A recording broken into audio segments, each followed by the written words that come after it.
Cigarette पीना cancer का कारण और जानलेवा है। शराब पीना सेहत के लिए हानिकारक है।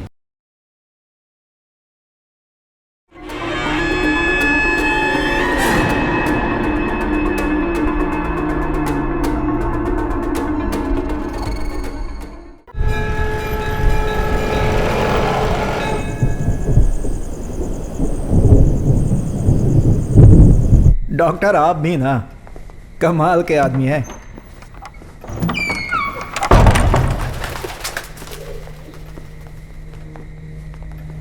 आप हमें पहले ये बात बता देते कि ये जगह आपकी पत्नी के नाम पर है। तुम लोग पहले से एक दूसरे को जानते हो क्या? चलो फिर तो काम जल्दी ही हो जाएगा। हाँ।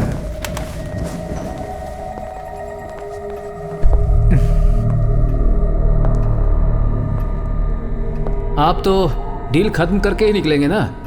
सब कुछ ठीक ठाक रहा तो चुटकियों में डील फाइनल कर सकते हैं हम लोग। क्यों डॉक्टर? बिल्कुल सही कहते हैं, एक बार डील हो जाए तो फिर देरी करना अच्छी बात नहीं। वैसे आपने अपने रिश्तेदारों के साथ एग्रीमेंट कर लिया है ना? क्या है कि एक बार जगह बिक गई और किसी केस में फंस गए तो मुश्किल हो सकती है। सिर्फ हमारे लिए नहीं, आपके लिए भी।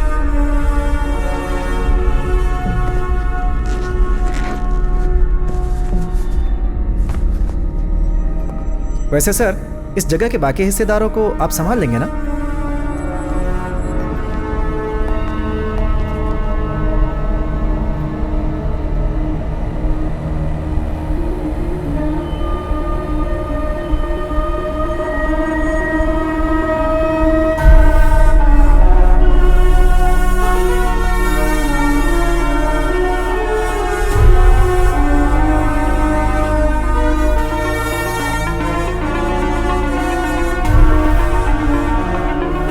ये क्या है? क्या कर रहे हो तुम? हमें यहाँ बुलाकर चाल चल रहे हो? तुम जानते नहीं मैं कौन हूँ।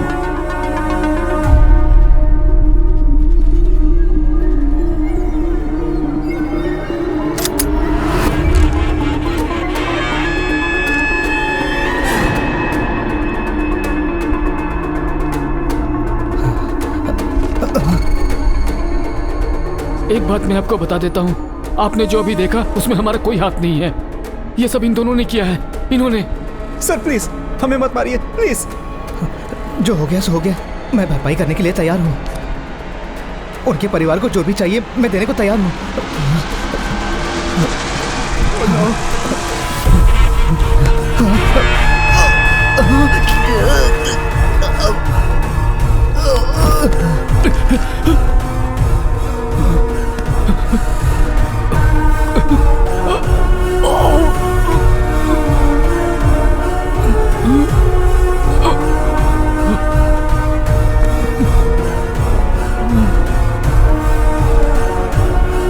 नहीं सर प्लीज।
मैम उस टेबल पर बैठिए।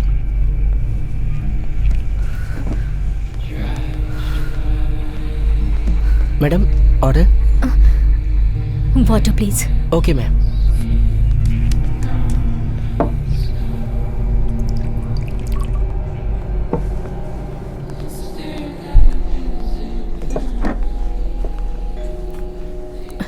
Excuse me, are you in some sort of trouble?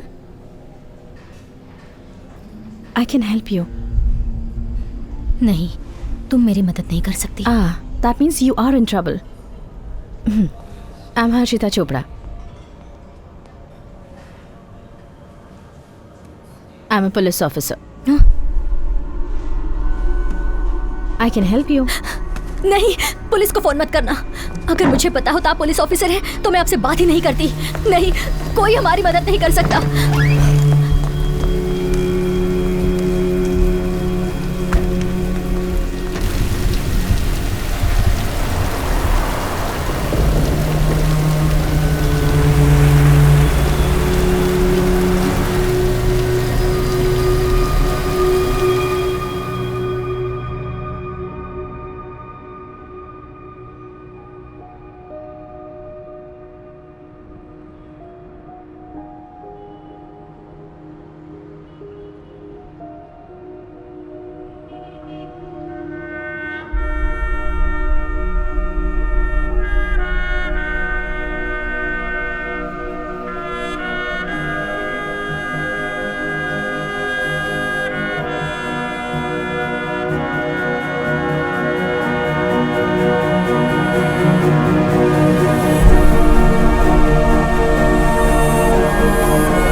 चाय पियेंगे सर? हाँ.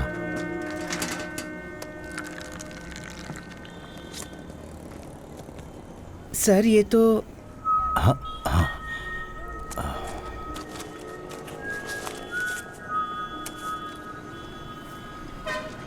चाय. सर, मेरे पैरों की नसों में फिर से दर्द शुरू हो गया है. आप चाहे तो मुझे जहाँ चाहे भेज दीजिए, लेकिन ट्रैफिक में मत भेजिएगा. तो ऊपर भेज दूं? सर. Good morning sir. आप यहाँ पे?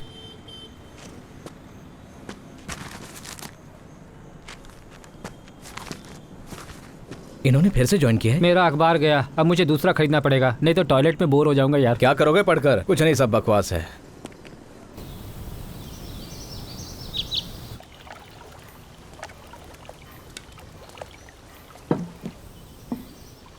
मैथ्यू सर आ जाएंगे, आप शुरू कीजिए. हाँ, आओ Mathew. Good morning Mathew sir. बैठो. Good morning. जब भी तुम लेट होते हो मुझे लगता है वक्त पर आने की तुम अपनी आदत भूल चुके हो. कोई बात नहीं, 10 मिनट लेट चलता मैथ्यू है. Sir breakfast. It's okay, it's okay. खाओ ना Matthew. No no no sir. तो 7 महीने की छुट्टी के बाद तुम आज वापस ज्वाइन कर रहे हो, और आज शाम तुम नौकरी छोड़ भी रहे हो. फैसला सोच समझ कर किया है ना? तो आज तुम्हारी सर्विस का आखिरी दिन है. मेरी इस बात का बुरा मत मानना, पर मेरे हिसाब से तुम भाग रहे हो. भाग रहा हूँ मैं? यस. हाँ. कहाँ से भाग रहा हूँ? कहाँ भाग रहा हूँ? सब लोग जानते हैं कि तुम्हारे साथ क्या क्या हुआ था, और मुझसे बेहतर कोई नहीं जानता कि तुम्हारा इस पर क्या प्रभाव पड़ा है. पर ये वॉलंटरी रिटायरमेंट कोई हल नहीं है मैथ्यू. जब तुम्हारे पास कुछ करने को नहीं होगा तो तुम्हारे दिमाग में फालतू ख्याल आएंगे. वो फालतू के ख्याल नहीं है सर, वो यादें हैं. और अब मेरे पास बस यादें ही हैं. I live in the past and that's why I am psychologically unfit for policing. मैं तुम पर दबाव नहीं डालूंगा.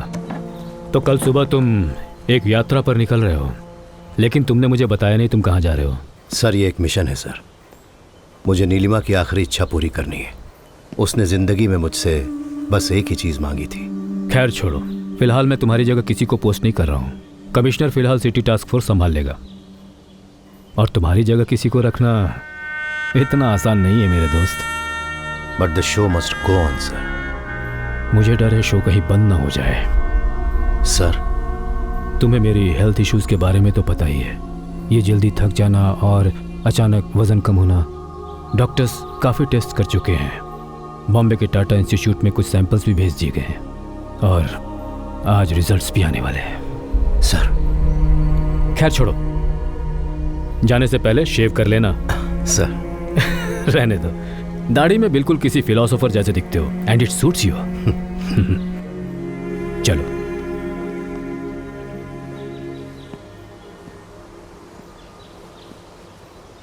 अगर यहाँ कोई इंसान है जिसे आई रियली मिस, तो बेहिचक कहूंगा कि वो आप हैं सर। आपने मेरी हर ज़रूरत पे मेरा साथ दिया है। एक आखिरी बार आपको सैल्यूट करना चाहता हूँ। नहीं, मुझे इस आखिरी शब्द सुनने से सख्त नफरत है। तुम जाओ, हम फिर जरूर मिलेंगे जल्द ही, मेरा दिल कहता है। सी यू मैथ्यू। सर।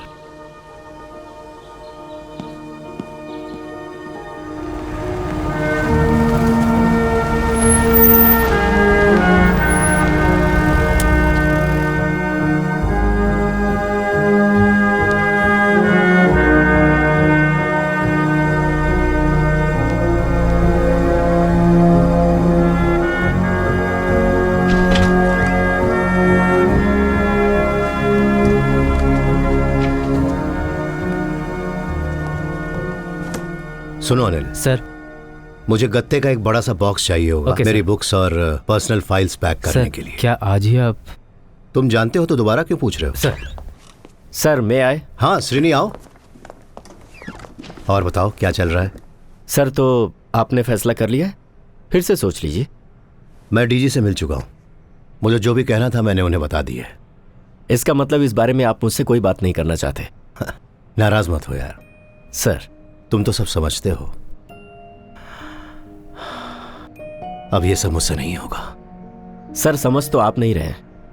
मैं पिछले 25 सालों से सैल्यूट करता आ रहा हूं सुपीरियर्स को, उन्हें जो इस देश पर राज कर रहे हैं। पर दिल से सैल्यूट करने का मन सिर्फ आप जैसे किसी लायक इंसान को ही करता है, पूरी इज्जत के साथ। लेकिन आपके जाने के बाद that's what I am going to miss. Sheeni I know you feel bad. Sir city task force वही यूनिट है जिसे मैंने बहुत मुश्किलों के बावजूद खड़ा किया है। सर बल्कि जब मैं पिछले 7 महीने से छुट्टियों पर था, मैं जानता हूं तुमने मेरा काम बखूबी निभाया, और वो भी बिना किसी और की मदद लिए, सिर्फ और सिर्फ मेरी खातिर। आज इतने दिनों के बाद जब मैंने अपनी ड्यूटी ज्वाइन की है और उसी दिन मैं वॉलंटरी रिटायरमेंट लेकर जा रहा हूं, यू फील लेट डाउन। जाने दीजिए सर, जो कुछ आपके साथ हुआ अगर मेरे साथ हुआ होता तो मैं तो अब तक पागल हो चुका होता। Are you sure? सर कि मैं पागल नहीं हूं?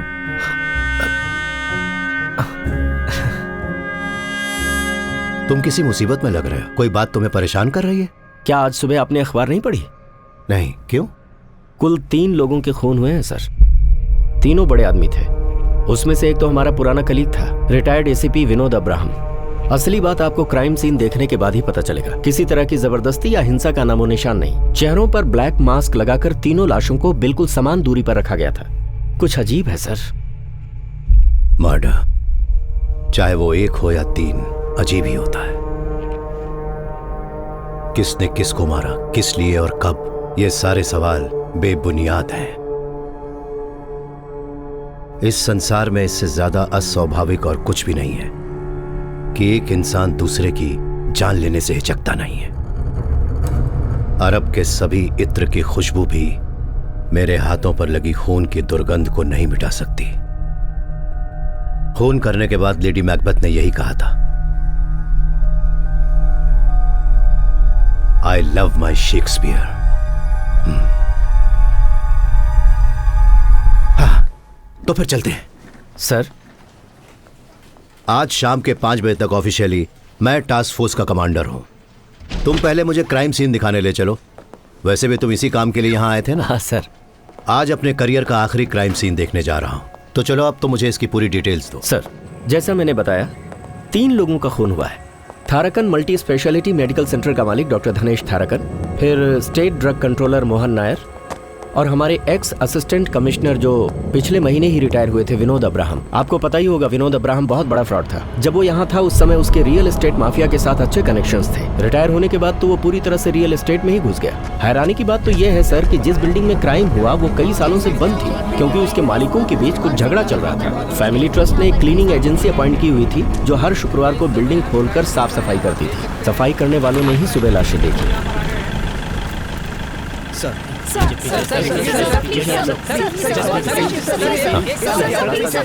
सुबह मैं तुमसे पूछना भूल गया, अब तुम्हारे पैरों का दर्द कैसा है? बहुत बुरी हालत है सर, मैं आयुर्वेदिक दवाइयाँ ले रहा हूँ। पेट कम करने की दवा लो। सुना है आप मुझे ट्रैफिक ड्यूटी में शिफ्ट कर रहे हैं, लेकिन मैं ज्यादा देर खड़ा नहीं रह सकता, कुछ कीजिए ना सर सर। इनसे हालचाल पूछे, ये डिमांड रखने लगते हैं। हमारे पुलिस डिपार्टमेंट में किस चीज की कमी है तुमने कभी सोचा है? किसकी सर? कोई आगे नहीं आएगा। इंसानियत की। सर, क्या चल रहा है? फॉरेंसिक ने अपना काम शुरू कर दिया। जगह काफी बड़ी है, थोड़ा समय लग सकता है। हाँ, वो अंदर कैसे घुसे कुछ पता चला? नहीं सर।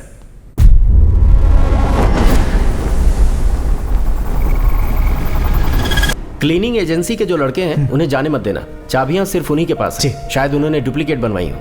सर, मैंने उन्हें पुलिस स्टेशन भेज दिया है हाँ और मरे हुए लोगों के रिश्तेदार सुबह से ठीक है, बाहर उन्हें खड़े बाहर हैं। इंतजार करने दो। सर ये हर्षिता चोपड़ा है, अभी हमारी टास्क फोर्स का हिस्सा है। इससे पहले एएसपी रह चुकी हैं।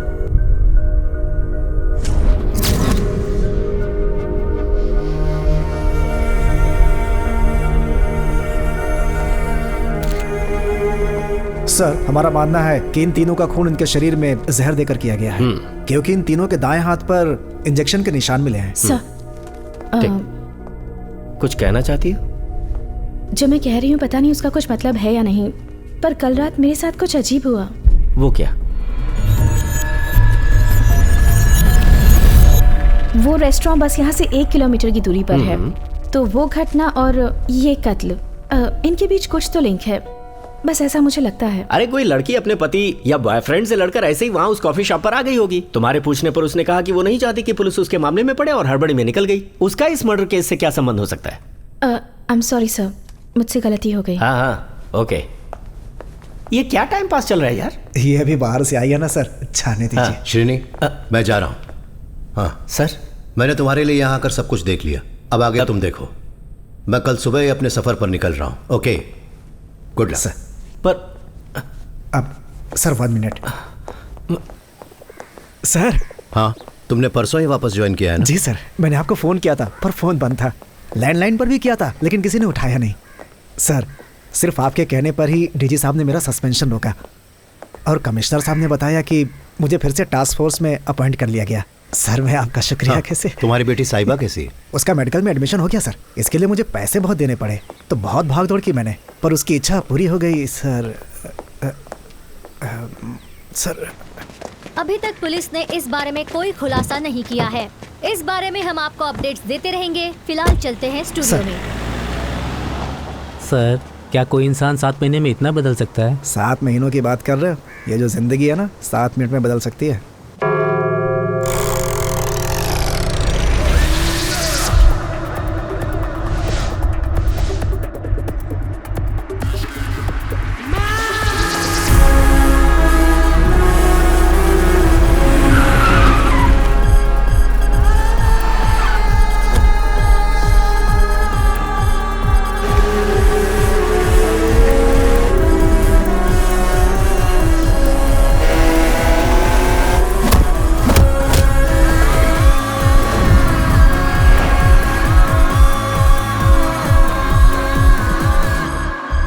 Are you a cop?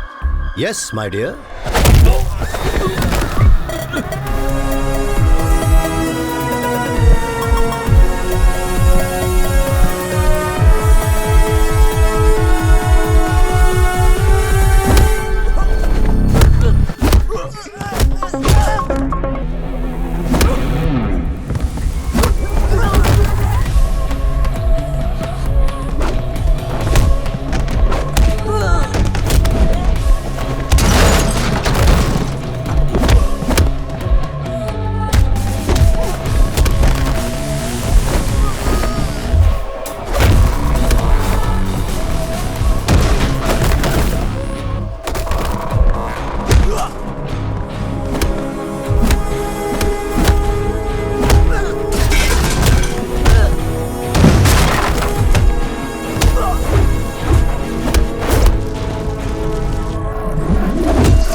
Police, come on, get up.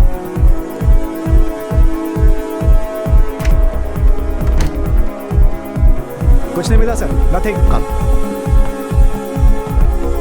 सबकी चेकिंग करने के बाद ही जाने देना। Okay sir.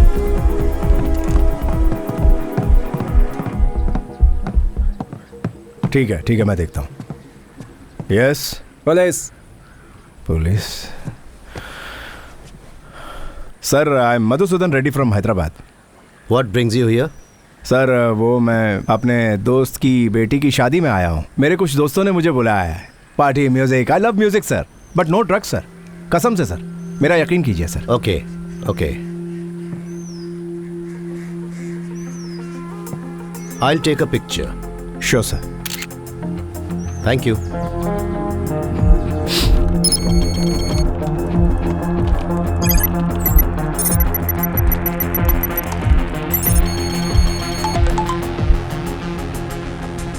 Felix D Vincent, the drug supplier based in Goa, Russian mafia का सबसे वफादार पार्टनर। लुक मिस्टर मैथ्यू, हम एक डील करते हैं। तुमने मुझे कभी देखा नहीं है। Just close your eyes. तुम चाहो तो वहाँ पड़े 2 बैग अभी ले जा सकते हो, बाकी जहाँ कहोगे वहाँ पहुँचा दूंगा। मुझे जाने दो, नहीं तो पूरी जिंदगी पछताओगे। सब कुछ बदल जाएगा। मुझसे पंगा मत लेना सर। कम ऑन फेलिक्स, मुझे उम्मीद थी कि तुम्हारी धमकी में कुछ तो क्लास होगा, पर तुमने मुझे बिल्कुल निराश कर दिया। इकबाल सर, ले जाओ इसे और ये पूरी की पूरी जगह बंद करवा दो। अच्छा बोनस मिलेगा पक्का।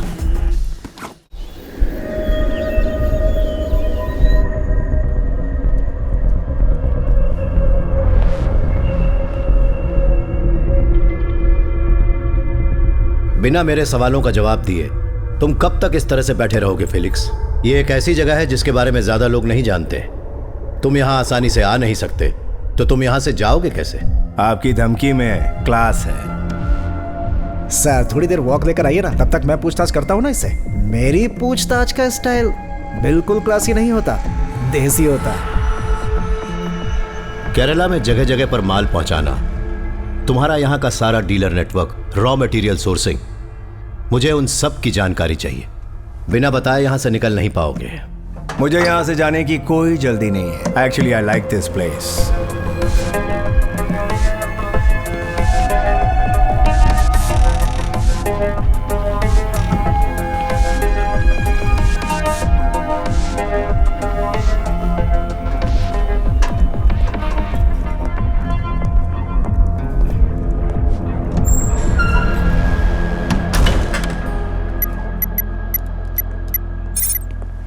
कल रात से ही मेरा मोबाइल फोन बंद पड़ा हुआ है। उसे फिक्र हो रही होगी कि मैं कहाँ रह गया। आप जाइए सर, कल तो आप दिल्ली जा रहे हैं ना। उन्होंने शॉपिंग प्लान्स बना रखे होंगे।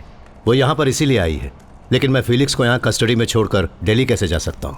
परसों तो आप वापस आ ही जाएंगे ना सर। 2 दिनों के लिए मैं इसे संभाल लूंगा, मुझे हाथ दिखाने का मौका मिलेगा। Hey, no third degree stuff Iqbal. तुमने डीजी का सर्कुलर पढ़ा है ना? पुलिस से कह रहे हैं कि वो किसी को ना मारे। बंदर पेड़ पर चढ़ने से बाज आएगा? हमारा तो काम ही है क्रिमिनल्स को मारना सर। तुम सुधर जाओ। और तुम्हारी बेटी साहिबा का क्या हुआ? सर मुझे नहीं लगता कि उसके मनपसंद कॉलेज में उसका एडमिशन हो पाएगा। आप इस मामले में लकी रहे। एम्स एंट्रेंस एग्जाम में 3rd आना कोई छोटी बात नहीं होती है सर। मेरी ओर से कांग्रेट्स कहिएगा उसको। थैंक्स। हे मालू, सॉरी बेटा, मैं जरूरी काम में फंस गया था। चलो चले। मम्मी कहाँ है? मम्मी मेरे लिए मॉल में कपड़े सिलेक्ट कर रही हैं। उन्होंने कहा था आपको परेशान न करूं, पर मैं जा रही हूँ ना, तो मुझे पता नहीं कि अब आपके साथ शॉपिंग का मौका कब मिलेगा। सॉरी बेटा, मैंने तुम्हें बताया था ना। क्या करूं, मेरा काम ही ऐसा है। आपको पता है ना मुझे दुनिया के किस काम से सबसे ज्यादा नफरत है? Police. Because it involves violence.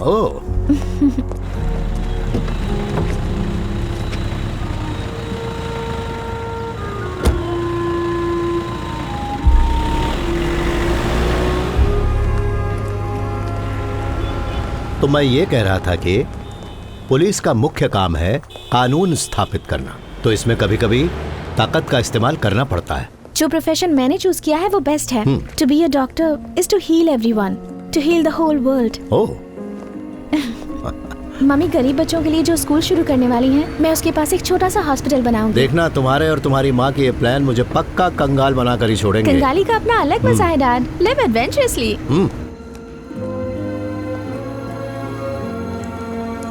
Sorry sorry sorry. Malu, जरा देखो जो मैंने तुम्हारे लिए पसंद किया है वो कैसा अरे है। तुम्हारी मम्मी ने पसंद किया है। जरूर अच्छा ही हाँ, होगा। हाँ, अच्छा ही होगा। मैं जाकर हाँ, देखती बिल्कुल। हूँ। देखो मुझे अच्छे से पता है कि तुम अब क्या कहने वाले हो। पहले कई बार ये एक्सप्लेनेशंस मैं सुन चुकी हूँ, टीवी पर देखा, डेयरडेविल कॉमिंग, सब्सटेंस हंटिंग। पता है मैं उसके जाने से पहले 2-3 दिन की छुट्टी लेकर उसके साथ वक्त बिताना चाहता था, पर नहीं हुआ। छोड़ो ना, कोई बात नहीं।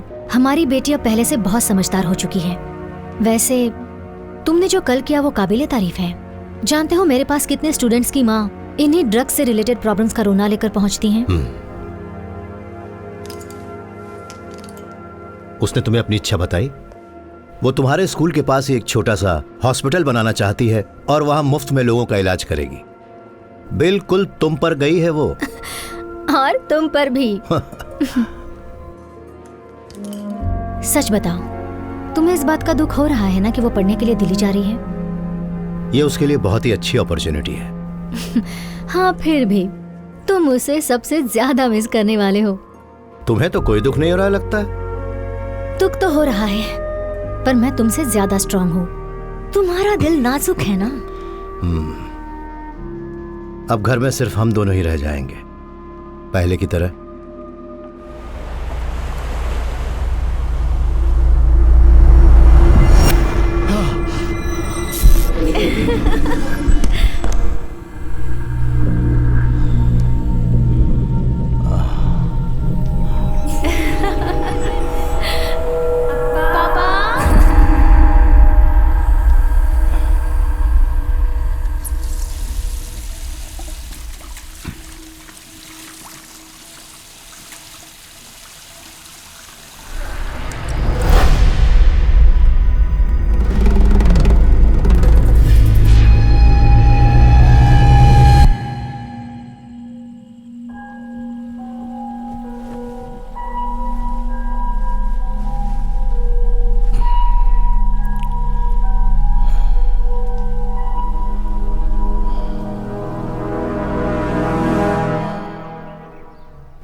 सर। अरे श्रीनी सर, इतनी सुबह सुबह यहाँ? सर आपके जाने से पहले डीजी सर आपसे एक बार मिलना चाहते हैं। उन्होंने मुझसे कहा कि मैं किसी और को ना भेजूं और खुद आपको अपने साथ लेकर आऊं। तो हम चलें सर?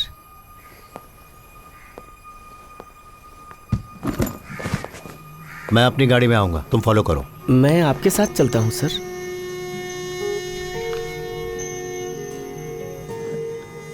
जिनकी भी मौत हुई वो सब नामचीन आदमी थे और उनमें से एक तो हमारा ही आदमी था, पर अभी तक उनके बारे में कोई भी जानकारी मुझे अब तक तुमने नहीं दी है। सर ये कोई मामूली केस नहीं है जिसके नतीजे पर हम इतनी आसानी से पहुंच सके। आधे घंटे तक सीएम के सामने शर्मिंदा होकर खड़ा रहा, कितनी बेइज्जती की बात है। तुम क्या सोचते हो? Any take on this? मुझे कोई आइडिया नहीं है sir. Matthew, I need your help. किसी में भी इतनी काबिलियत नहीं कि तुम्हारी तरह जुर्म की तह तक पहुंचकर उसका पता लगा सके। This is your kind of game Matthew. मैं इसके लायक नहीं हूं सर, और बस इतना ही नहीं, मैं अब इस फोर्स का हिस्सा भी नहीं रहा। मैथ्यू, मुझे बस तुम्हारी राय की जरूरत है। सर्विस में तुम चाहे रहो या न रहो, तुम्हारी पर्सनल चॉइस है। ये पूरी टीम, पूरा इंफ्रास्ट्रक्चर सब तुम्हारे हाथ में है। मैथ्यू, तुम अपनी ये यात्रा कुछ दिनों के लिए रोक नहीं सकते? Sorry sir. Sir please. Please Srini. Sir जाने दो। श्रीनी सर, एक सेकेंड। सर तुम यहीं रुको। मैथ्यू जरा।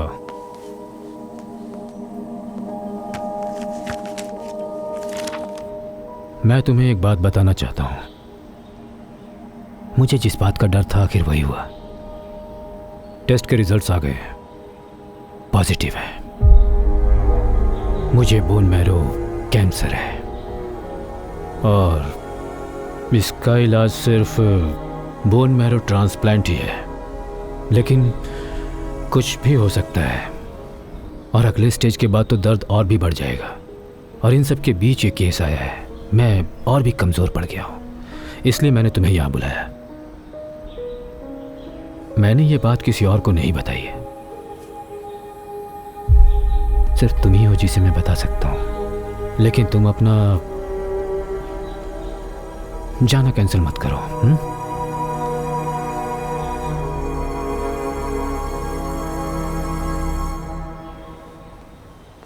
श्रेणी सर। तुम इस केस की छानबीन शुरू कर सर। दो। मैं भी आज शाम की रिव्यू मीटिंग के लिए आऊंगा। Will do our best sir. Good sir. मैं तुम्हें श्रेणी? शाम को सर। वो ऑफिसर क्या नाम था उसका, हर्षिता? सर वो उस दिन कुछ बता रही थी ना, रेस्टोरेंट में जो बुर्का पहने मिली थी। उसका इस केस से कोई लेना देना नहीं। लेना देना है श्रीनी। सर। हर्षिता और इकबाल से कहो कि जल्दी उस रेस्टोरेंट में पहुंचे, मैं वहीं मिलूंगा। तो फिर आपने अपना जाना टाल दिया? रिव्यू मीटिंग कैंसिल कर दीजिए, मैं शाम को आपसे आकर मिलता हूं sir. Thank you Mathew, thank you very much. He is on sir. Srini. Sir.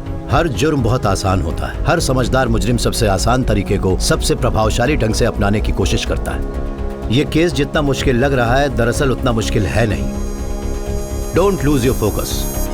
Sir.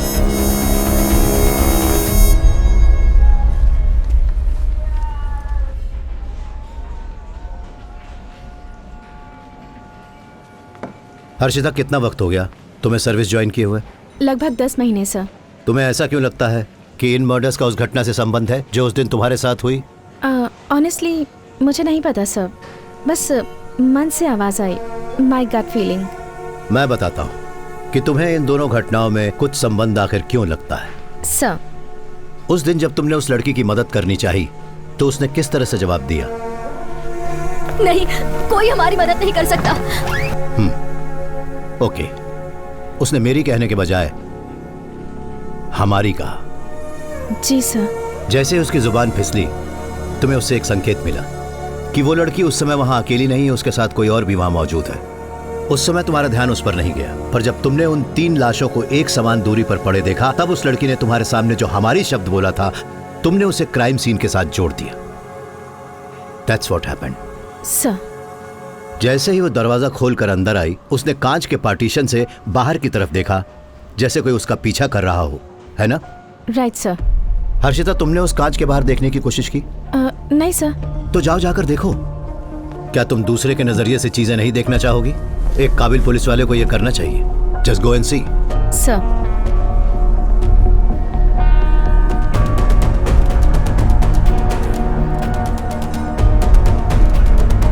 Sir, इसके बाहर तो दिखता ही नहीं। यस, तुमने कहा था कि वो औरत अंदर आने के बाद वहां खड़ी होकर कुछ देर कांच के बाहर देख रही थी। जब कांच के बाहर देखा ही नहीं जा सकता, तो फिर वो कर क्या रही थी? वो इस ग्लास में परछाई देख रही थी, उस टेबल की। उस टेबल पर जो बैठा था, वो औरत उसी को देखना चाह रही थी। तो इसका मतलब उसका वो डर और जो परेशानी थी, सब एक नाटक था उस टेबल पर बैठे हुए इंसान का ध्यान अपनी तरफ खींचने के लिए। हो सकता है कि वो चाहती थी कि वहां बैठा हुआ इंसान उठे और जाकर उससे पूछे कि उसके साथ हुआ क्या है। तो पता लगाते हैं उस दिन उस टेबल पर कौन बैठा हुआ था। इकबाल, हम लोग सीसीटीवी फुटेज देखते हैं।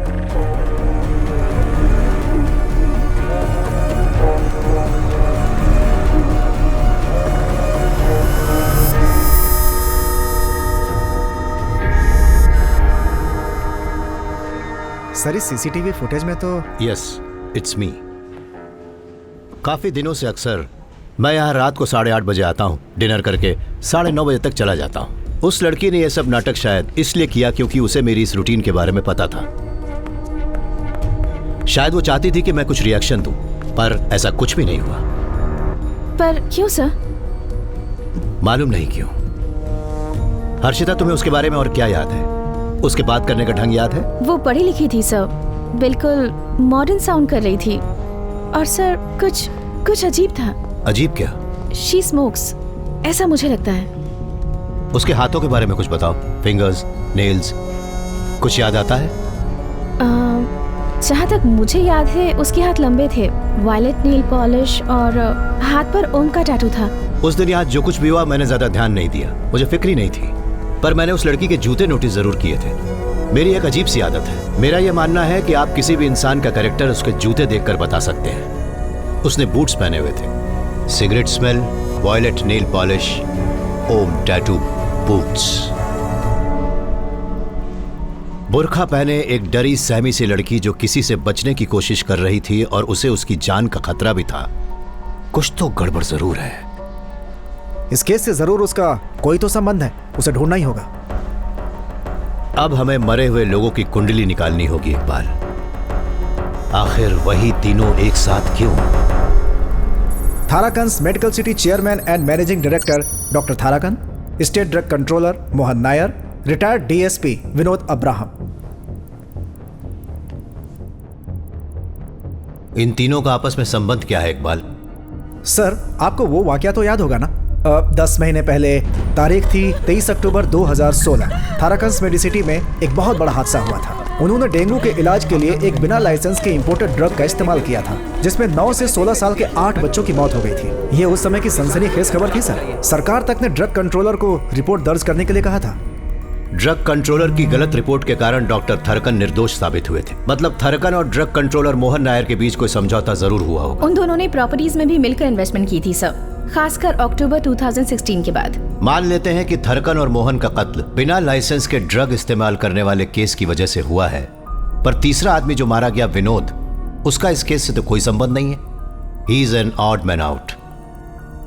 तो फिर उसको इनके साथ ही क्यों मारा? सर, थाराकन और मोहन नायर के रियल एस्टेट के धंधे में जो आदमी एजेंट बना हुआ था वो अपने विनोद सर थे, और विनोद सर इन दोनों बदमाशों के जरिए अपनी गैर कानूनी जमीन का धंधा भी चलाते थे। जॉइंट जॉली और पाइप पांडे।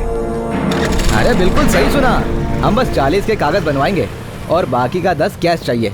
कैश के बिना डील नहीं करूंगा। सिंगल प्राइस 50 और उसमें 10 कैश। समझ गए ना? मुझे पता है आपके पास बहुत रोकड़ा पड़ा है। अगर आप चाहे तो मुंबई में भी दे सकते हैं। अरे बहुत आदमी है हमारे वहाँ पर। रमेश सर, पांडे बोल रहा हूँ। हाँ वही पाइप पांडे। कर्नाटका में भी ले सकते हैं, 5% एक्स्ट्रा लगेगा। हाँ अभी मार्केट में तो बेस्ट रेट चल रहा है ना। कर क्या रहा है? 5% मतलब 5% कितना हुआ? ये तो ना ला दे मुझे। हाँ रमेश सर, मैं शाम को बात करता हूँ। अरे जब मैं डील कर रहा हूँ तो बीच में भोगना जरूरी है क्या? पिछले 8 महीने से उस जगह को निकालना चाह रहा हूँ। जब मैं उस बेवकूफ रमेश को मना चुका हूँ तो तू बीच में आके अपनी नाक क्यों रगड़ रहा है? देख भाई, सारा झोल मैं ही करता हूँ तो कमीशन भी मैं तय करूंगा। तू दिमाग से काम करेगा नहीं, क्योंकि वो तेरे पास है ही नहीं। पर अपना जो मुंह है ना, उसे बंद रखना। जिससे मिलने जा रहे हैं ना, खतरनाक है, बहुत खतरनाक। कैसा खतरा यार? सस्पेंड हो चुका है वो। चला तू। क्या रे? मैंने कहा था ना 1 बजे मिलने आ रहा हूँ, आधे घंटे से इंतजार करवा रहा है। नहीं सर, वो रास्ते में एक डील की बात कर रहे थे। गरम क्या है तो तेरे लेट हो पास? गए। सर नमकीन लेंगे? मत लीजिए सर। वैसे सर, हमसे मिलना क्यों चाहते थे? कोई खास बात नहीं है। तुम दोनों विनोद सर के अंतिम संस्कार पर कहाँ थे? तुम दोनों तो उनके दाहिने हाथ थे ना, क्या बोलते हो? उस समय हम शहर में नहीं थे, मुंबई गए हुए थे। सब कह रहे हैं कि रियल एस्टेट एकदम मंदा चल रहा है, फिर भी विनोद सर ने इतने कम समय में ही इतना ज्यादा माल छाप लिया। क्या राज था इसके पीछे? लगता है आप भी उसी नाव में चढ़ना चाहते हैं। विनोद सर तो अचानक टपक गए, उनकी जगह खाली है। सर आप वो जगह आसानी से भर सकते हैं। लेकिन विनोद सर आपकी तरह नहीं थे सर। यही तो करप्शन का फायदा है, हर जगह सॉलिड कनेक्शन बन जाते हैं और इज्जत भी मिलती है। खैर, आपकी सस्पेंशन कब खत्म हो रही है सर? सर, एक सस्पेंड हुआ पुलिस वाला और आउटडेटेड सुपरस्टार एक जैसे होते हैं। फिलॉसफी। अच्छा सुनो, हाँ, वो जो बंद पड़ा बंगला है, विनोद सर और बाकी के 2 लोग, क्या संबंध था उनमें? बंगले के मालिकों में तो झगड़ा चल रहा था ना, तो क्या विनोद सर ने उनके बीच का झगड़ा सुलझा दिया था? ओह, तो ये वजह थी कि आप हमसे मिलना चाहते थे। क्यों सर, वो प्रॉपर्टी आपको चाहिए क्या? हाँ, सोच तो रहा हूँ। वो मुश्किल है सर, हम बहुत कोशिश कर चुके हैं। इतना ही नहीं, उस बिल्डिंग के मालिक दुनिया भर में फैले हुए हैं और सभी एक दूसरे से नफरत करते हैं। विनोद सर की भी उस प्रॉपर्टी में नजर थी, जब लगा हाथ नहीं आएगी पीछे हट गए। तो फिर वो लोग उस बंद बिल्डिंग के अंदर आखिर करने क्या गए थे? क्या पता सर, 2 दिन से यही सोचकर हम भी परेशान हैं। हाँ, बंद बिल्डिंग में घुसे कैसे और अंदर उनकी लाश मिली। अब आप उस प्रॉपर्टी को छोड़ दीजिए, और भी कई बढ़िया प्रॉपर्टीज हैं। हम पर भरोसा करके देखिए, बहुत मजा आएगा। जिंदगी का मतलब शान से जी। मैं भी यही सोच रहा हूँ। अच्छा, तुम लोग अभी भी ड्रग्स बेचते हो? उसमें बहुत खतरा है सर, और जब से ऋषिराज सर आए हैं ना, धंधा ही बंद हो गया। लेकिन अगर कोई अच्छा माल है तो बताइए ना सर। मशरूम, फिश, केमिकल या फिर ऐसे कुछ। सर आपकी तो एक्साइज और एंटी नार्कोटिक्स में अच्छे कनेक्शन हो गए ना सर। बोलिए तो फिर से धंधा शुरू कर देता हूँ।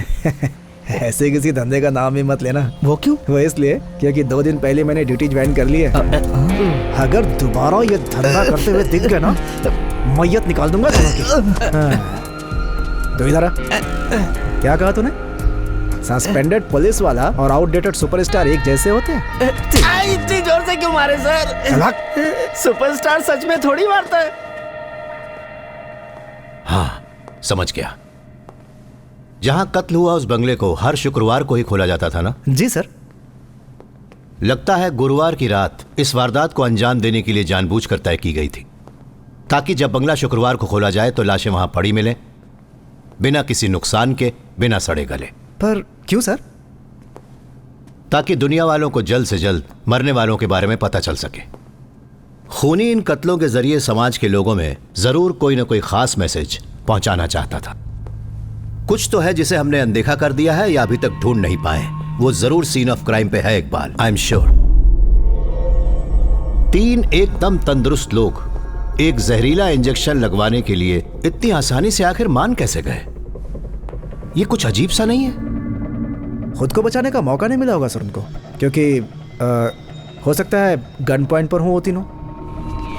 बिल्कुल सही। तो इसका मतलब खूनी अकेला नहीं था, कम से कम 2 लोग और थे।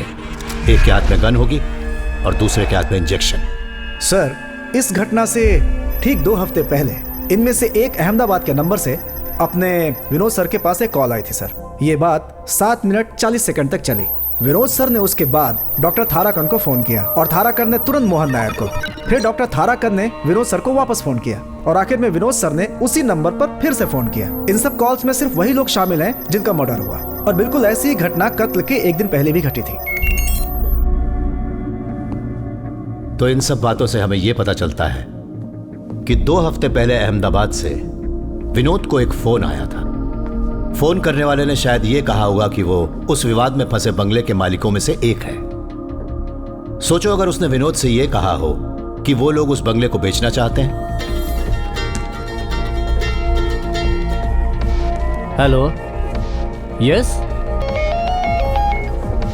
हाँ विनोद, हमने जिस प्रॉपर्टी के बारे में बात की थी, जिसे खरीदने की नाकाम कोशिश की थी, वही ना? मैं निकल रहा हूँ, 5 मिनट रुको बस। प्रॉपर्टी का मालिक और उसकी पत्नी 24 तारीख को आ रहे हैं। हाँ, कहाँ पे हो?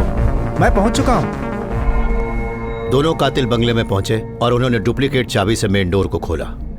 वो पहले से ही इंतजार कर रहे थे उन तीनों का। मेरा एक अनुमान ये भी है, ये भी तो हो सकता है कि बंगले के अंदर इंतजार करने वाले कातिल एक आदमी और एक औरत थे। हो सकता है कि उन दोनों ने खुद को पति पत्नी बताया हो ताकि डील थोड़ी और वास्तविक लगे। तो फिर जो औरत हमें रेस्टोरेंट में मिली थी वो उन हत्यारों में से एक थी sir? I won't be surprised.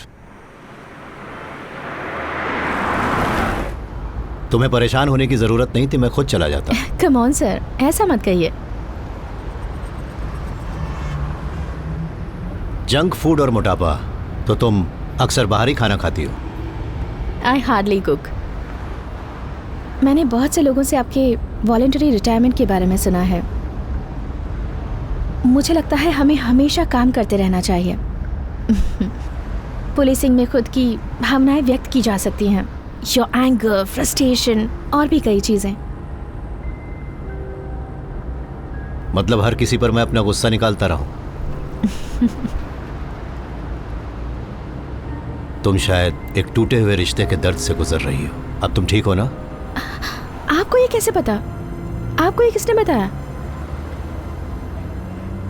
तुमने जो अभी अपने को व्यक्त करने की बात की, योर होल एटीट्यूड और तुम्हारी दाईं कलाई पर वो निशान इस बात का सबूत है।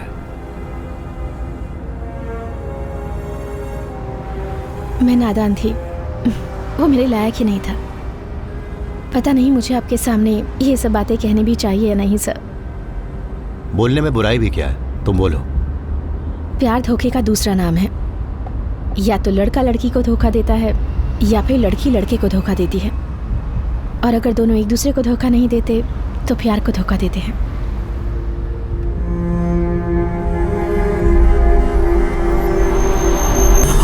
आप ठीक तो है ना सर?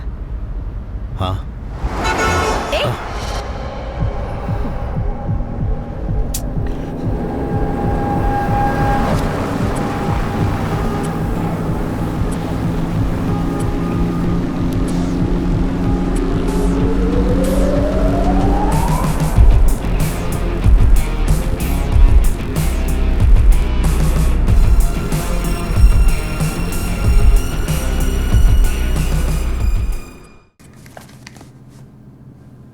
प्रॉपर्टी का मालिक और उसकी पत्नी सुनो, एक बार। Yes madam.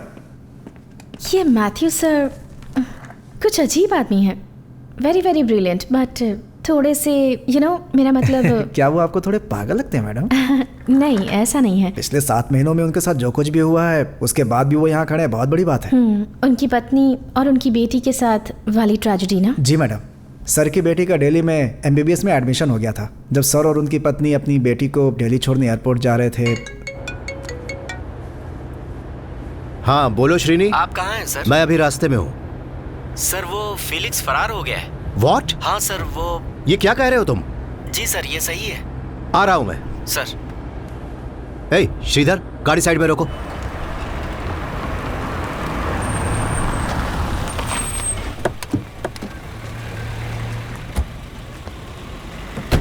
क्या हुआ?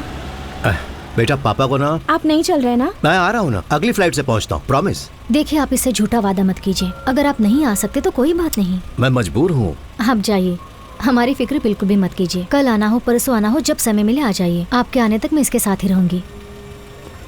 पापा से नाराज मत होना बेटा। कोई बात नहीं पापा, फिक्र मत कीजिए, आप बाद में आ जाइएगा। श्योर? Okay, bye. बाय पापा।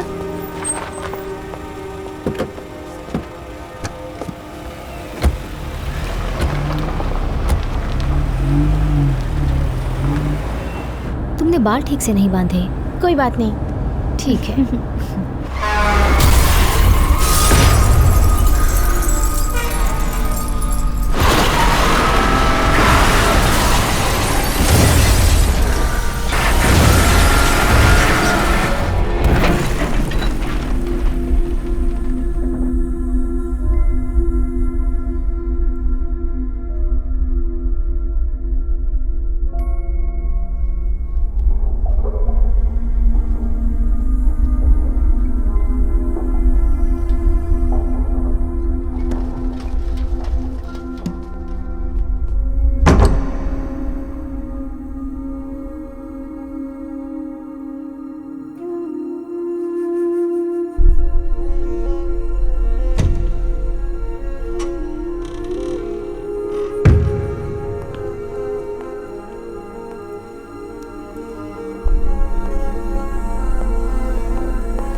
मेरी बेटी। मैथ्यू, तुम उससे अभी नहीं मिल सकते। Matthew please, Matthew.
Chief Doctor wants to meet you.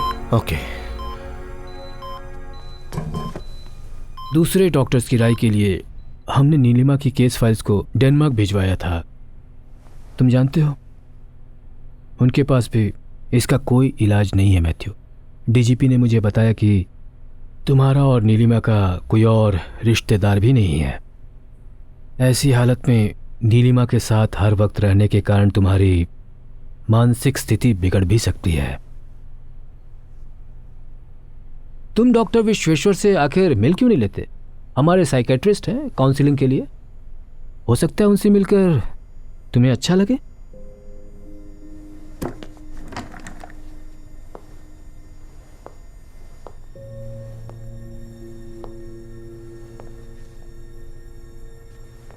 आप डॉक्टर्स हमेशा कहते हैं ना कि चमत्कार होगा, तो कोई उम्मीद है इस केस में ऐसा कुछ हो? मैं आपको कोई झूठा दिलासा नहीं देना चाहता sir. I am really sorry.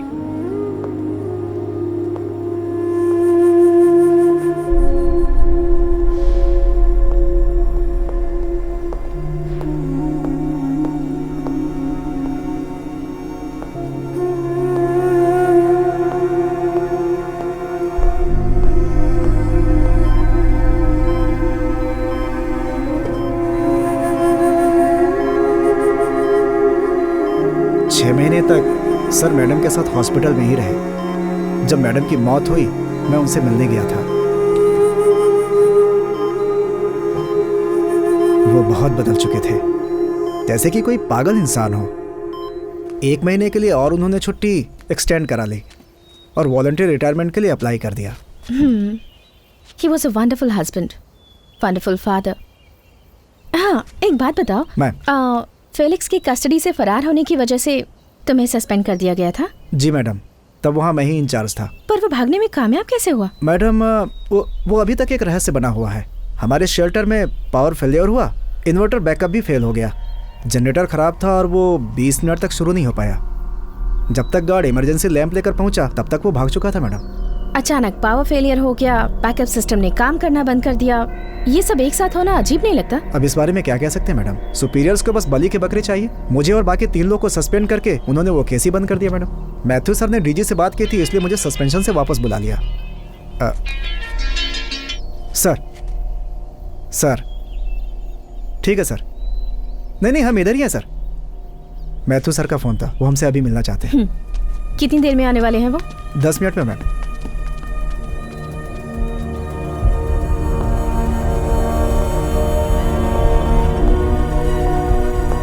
Iqbal sir, Tharakan's medical city में बिना लाइसेंस के ड्रग्स की वजह से जिन बच्चों की मौत हुई थी उनकी फोटोग्राफ्स वहां स्क्रीन पर दिखाओ। Okay sir.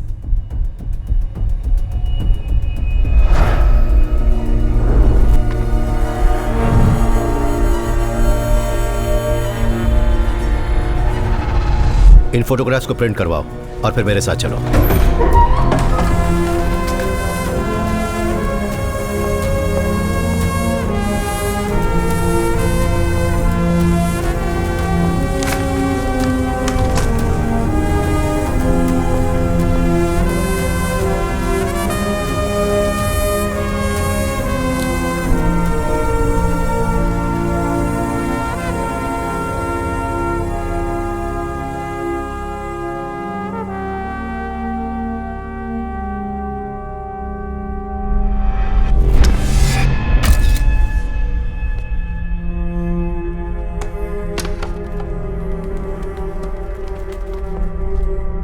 जिस दिन से मैं यहां से गया हूं, ऐसा कुछ तो था जो मैंने यहां देखा था, वो मेरे दिमाग में घूम रहा था। पर आज मुझे उस सवाल का जवाब मिल गया। यहां जितनी भी फोटोग्राफ्स हैं उनमें से सिर्फ इसी का फ्रेम अलग है। यह नया और मॉडर्न फ्रेम लगता है। तो खूनी इसके जरिए हम तक अपनी बात पहुंचाना चाहता है। इससे साफ पता चलता है कि डॉक्टर थाराकन और मोहन नायर का खून क्यों किया गया। हाँ, जैसा कि हमें पहले से शक था, जो इंसान इन बच्चों की मौत का जिम्मेदार है और जिसने उस इंसान का साथ दिया, उन्हें जो सजा हमारा कानून देता वही सजा उन्हें इस विलन ने दी। तो फिर सर मिस्टर विनोद, उनका तो इन बच्चों की मौत से कुछ भी लेना देना नहीं था। अब इसी सवाल का जवाब हमें ढूंढना है। पर एक बात तो साफ है, इन हत्याओं की वजह आपसी दुश्मनी नहीं है। इसकी वजह है मासूमों को इंसाफ न मिलना, और इस वजह से शायद और भी हत्याएं होंगी।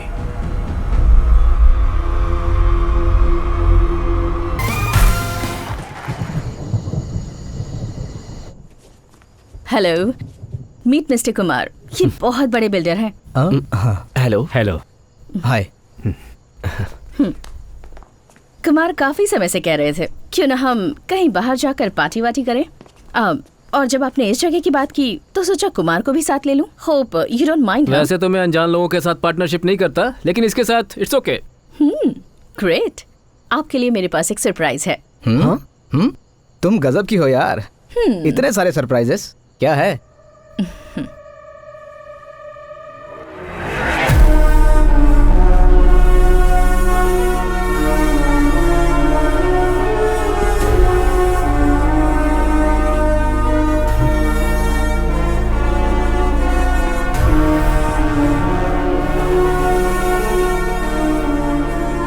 कौन है तुम? श्रेय, ये सब Seeing is believing. हाँ? What?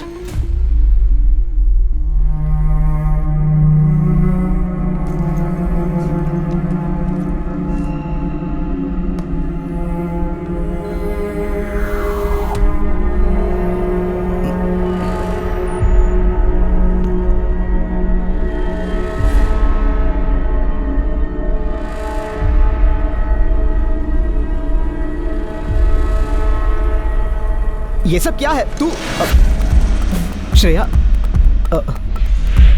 श्रेया सुनो please.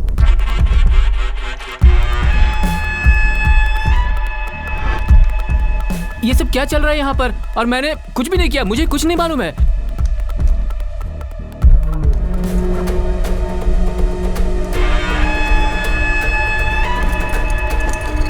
No please please no.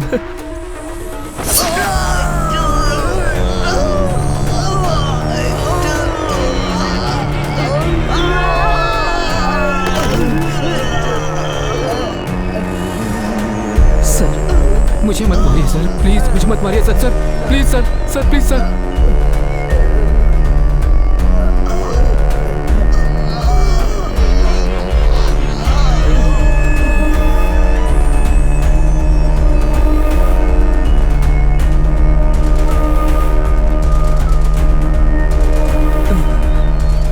Sir sir sir sir please sir, please sir, please please please please please sir, मुझे छोड़ दीजिए सर। है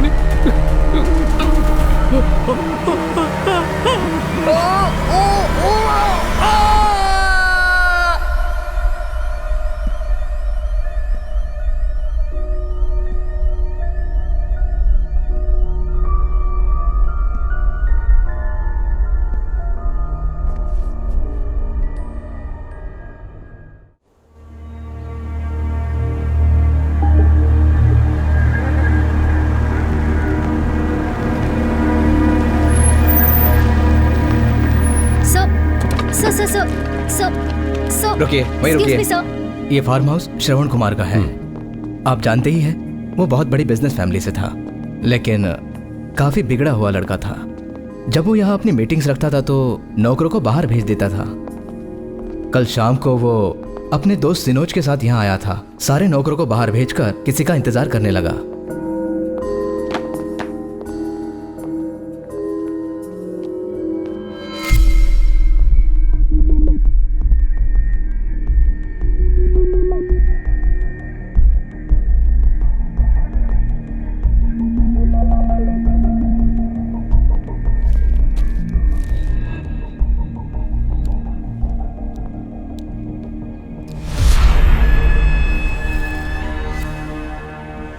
दोनों हादसों का तरीका एक ही है, लेकिन दोनों घटनाओं में मारने का अंदाज अलग था। जो लोग किसी के साथ जबरदस्ती करते हैं उन्हें सजा देने का ये सबसे प्रचलित तरीका है। क्या इन दोनों का ऐसा कोई बैकग्राउंड था? आपको नहीं मालूम मैडम? कुछ दिनों पहले एक भयानक केस सामने आया था, करोनिया रेप केस। एक 20 साल की लड़की का रेप और मर्डर हुआ था। 2 लोगों को इस केस में पकड़ा गया था। यही श्रवण और सिनोज जिनका कल मर्डर हुआ है। पुख्ता सबूत ना होने की वजह से ये दोनों बच निकले थे मैडम। एसीपी विनोद ने ही उस केस की तहकीकात की थी। जिस तरह से उसने इस केस को हैंडल किया था, उसे लेकर मीडिया में काफी विवाद हुए थे। तुम्हारे साथ जिन लोगों ने लड़की के माता पिता ने मीडिया के सामने बयान दिया कि बच्ची ने विनोद को मुजरिम के नाम बताए थे। बताओ बेटा। मुझे पता है। इन दोनों को बाहर लेकर जाओ। डॉक्टर तुमसे भी कह रहा हूँ, तुम भी बाहर जाओ। बताओ। श्रवण, श्रवण। उन्होंने सीएम तक से शिकायत की थी कि विनोद ने लड़की की स्टेटमेंट गलत रिकॉर्ड की है। वो केस आज भी हाई कोर्ट में पेंडिंग पड़ा हुआ है। मैं देखता हूँ। Sir please. तो फिर पैटर्न ये था सर। पहले केस का ऑड मैन आउट इशारा कर रहा था होने वाली हत्याओं की तरफ। सर उस हिसाब से इस केस में ऑड मैन आउट कुमार है, तो इसका मतलब अगली हत्या कुमार से संबंधित होगी। इस कुमार का बैकग्राउंड क्या है? मैडम वो केरला की रियल एस्टेट इंडस्ट्री में बहुत बड़ी हस्ती था। आपने लैंड बैंक, लैंड माफिया तो सुना ही होगा। उसका जीता जागता उदाहरण।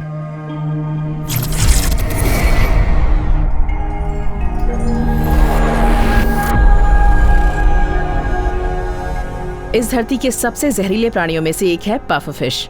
यूं कह लीजिए कि नाक से भी ज्यादा जहरीली। इनके अंदर टेट्रोडोटॉक्सिन नाम का एक जहरीला केमिकल पाया जाता है। ये बहुत ही कॉम्प्लेक्स जहर है जो सीधा नसों पर प्रभाव करता है। बेशक मात्रा में कम हो, लेकिन ये सबसे खतरनाक ड्रग है और अगर मात्रा बढ़ा दी जाए तो ये जानलेवा हो सकता है। हमारे इस केस में जिसमें इंजेक्शन के जरिए सबको मारा गया है, इस पफर फिश का ही जहर है। और मुझे उम्मीद है कि ये काफी महंगा भी होगा। यस, और ये बहुत ही कम लोगों के पास मिलता है। इकबाल सर, समझ गए तुम्हें किन को पकड़ना है। Thank you ma'am. सर रुक। चल भाग।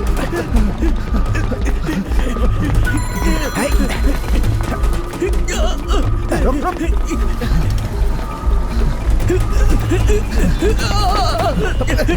तू उस तरफ से जल्दी निकल।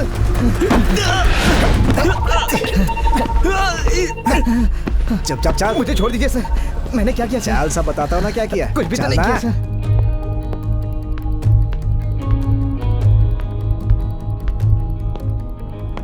ये कोई पुलिस ऑपरेशन नहीं है। मैं सिर्फ तुम लोगों से कुछ बातें करना चाहता हूं, इसलिए तुम दोनों को यहां बुलाया है। तो फिर सर, इन्होंने हमें पूरे शहर में भगा भगा के क्यों थकाया? और फिर पकड़ने के लिए इन्होंने हमें जोर जोर से मारा। हमें पकड़ने के बाद जीप में लाके पटक दिया। हम भी तो इंसान है सर, पुलिस वाले नहीं है। मतलब मासूम है हम लोग। बिल्कुल सही सर, अगर ह्यूमन राइट्स वालों से हमने इनकी शिकायत कर दी ना, फिर देखना। हाँ, ये सब भी दिखाना ह्यूमन राइट्स वालों को। सर इनके पास से ही मिला ये सब। हम पहले की तरह भी इस धंधे में नहीं है सर। हमें तुमसे एक बहुत जरूरी बात जाननी है, वो बता दो फिर तुम जा सकते हो। ये सब सामान जो तुम्हारे पास से बरामद हुआ है, इस पर कोई एक्शन नहीं लिया जाएगा, ये मेरा वादा है। बोलो मंजूर है? आप जानना क्या चाहते हैं सर? प्ले करो। हाँ, उसमें बहुत खतरा है सर। और जब से ऋषिराज सर आए हैं ना, धंधा ही बंद हो गया। लेकिन अगर कोई अच्छा माल है तो बताइए ना सर। मशरूम, फिश, केमिकल या फिर ऐसे कुछ। इस वीडियो में तुमने जिस मछली का जिक्र किया है, जानते हो उसके जहर से किसी का कत्ल हुआ है। कहां पर मिलता है वो? कौन है उसका डीलर? वो क्या है ना सर, बहुत कम मिलता है ये कुछ बहुत ही खास कस्टमर्स के लिए आता है। बहुत खतरनाक होता है ये। बनाने में थोड़ी सी भी गलती हो जाए तो समझिए वो वहीं मर सकता है। और वैसे भी ये हमारा प्रोडक्ट नहीं है, इसके लिए आप हमें इतना मारकर यहाँ लेकर आए। टाइम वेस्ट हो गया ना आपका। क्या बजाया है सर? सच बोल। चल चल बता सब कुछ। देखिए सर, आज तक हमने इसे सिर्फ 2 ही बार मंगवाया है। आपको बताया था ना, ये बहुत ही कम मिलता है। ये तमिलनाडु के एक जिले से आता है, बहुत मुश्किल से। पहली बार इसे ऑर्डर किया एक शिप के कैप्टन ने। कौन था? रशियन था। हाँ, रशियन। पोर्ट पे जाकर डिलीवरी दी हमने। दूसरी बार खरीदार का पता ही नहीं था। एक आदमी ने जवाहर नगर के पास डस्टबिन में माल फेंकने को कहा और हमने वैसा ही किया। जहां तक मैं तुम्हें जानता हूं, तुम इसे ऐसे ही छोड़कर तो नहीं गए होगे। छुप कर जरूर देखा होगा कि माल कौन लेकर गया। हाँ, देखा था।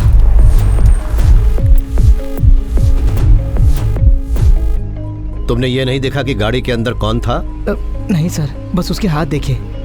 पक्का वो कोई औरत थी। हाँ, तुमने उसकी उंगलियां देखी थी?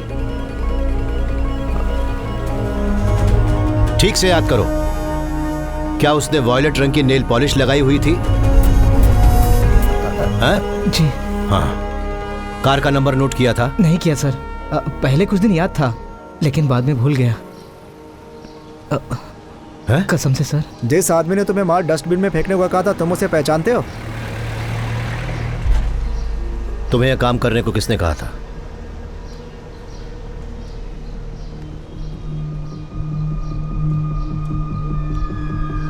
इसने कहा था?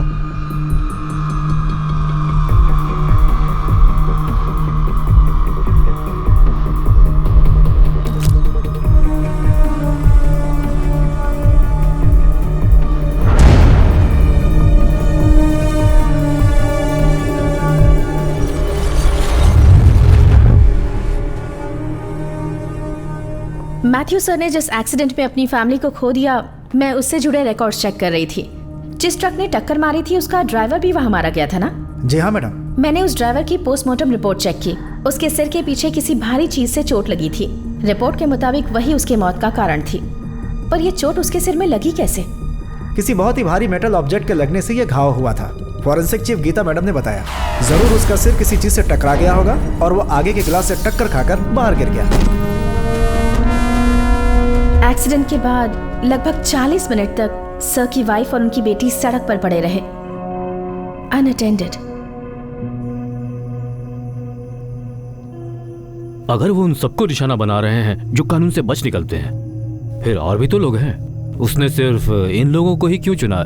डॉक्टर थारकन, विनोद, मोहन नायर और वो 3 लोग जिनका हाल में कत्ल हुआ, सिर्फ इन्हें मारने की क्या वजह हो सकती है? एक वजह तो है सर, जो हर चीज से जुड़ी हुई है। मेरे हिसाब से इन दोनों हादसों का कारण एक ही है, वो है थाराकंस मेडिसिटी। मुझे इस हॉस्पिटल के पूरे डेटाबेस की सारी जानकारी चाहिए। डेटाबेस से मेरा मतलब यहाँ पढ़ने वाले स्टूडेंट से है। Okay sir. Okay, thank you.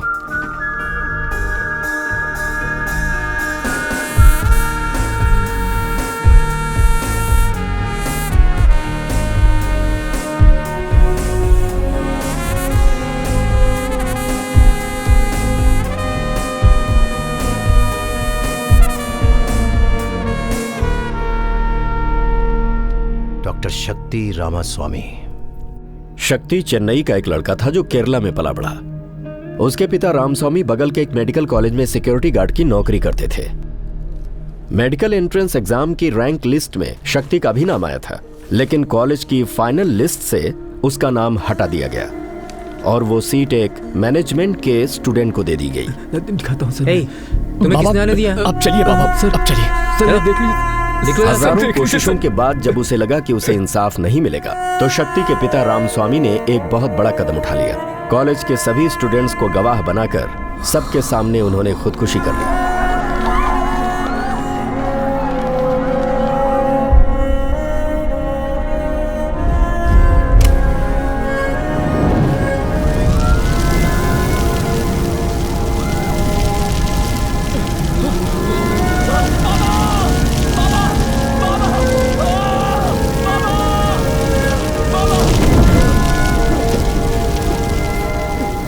शक्ति ने अपनी आंखों के सामने अपने पिता को आत्महत्या करते देखा और अपना मानसिक संतुलन खो बैठा। शक्ति को आपको तो शायद याद ही होगा कि कुछ साल पहले केरला में स्टूडेंट्स की एक बहुत बड़ी स्ट्राइक हुई थी और आखिरकार सरकार को खुद इस मामले को सुलझाना पड़ा था। शक्ति को आखिरकार कॉलेज में एडमिशन मिल ही गया। वो कॉलेज में किसी से भी बात नहीं करता था। उसके अंदर का गुस्सा दिन ब दिन बढ़ता ही जा रहा था और वो उसके मैगजीन्स के लिखे गए आर्टिकल्स में भी नजर आता था। शक्ति बाकी सबसे एकदम अलग था सर। उसे कभी भी अचानक गुस्सा आ जाता था।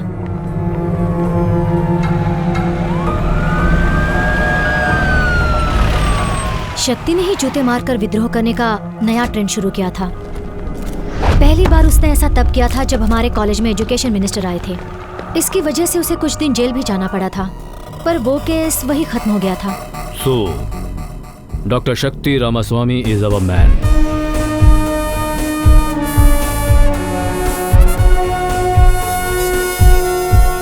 इस तहकीकात में आम तरीकों का इस्तेमाल करना बिल्कुल बेकार है सर, क्योंकि यहाँ होने वाले जितने भी खून हैं इससे पहले ऐसे कभी भी नहीं हुए।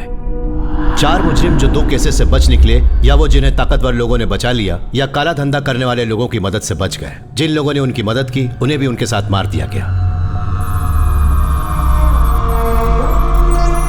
पहले केस में जब विनोद शिकार बना था ना, हम लोग थोड़ा हैरान थे, याद है?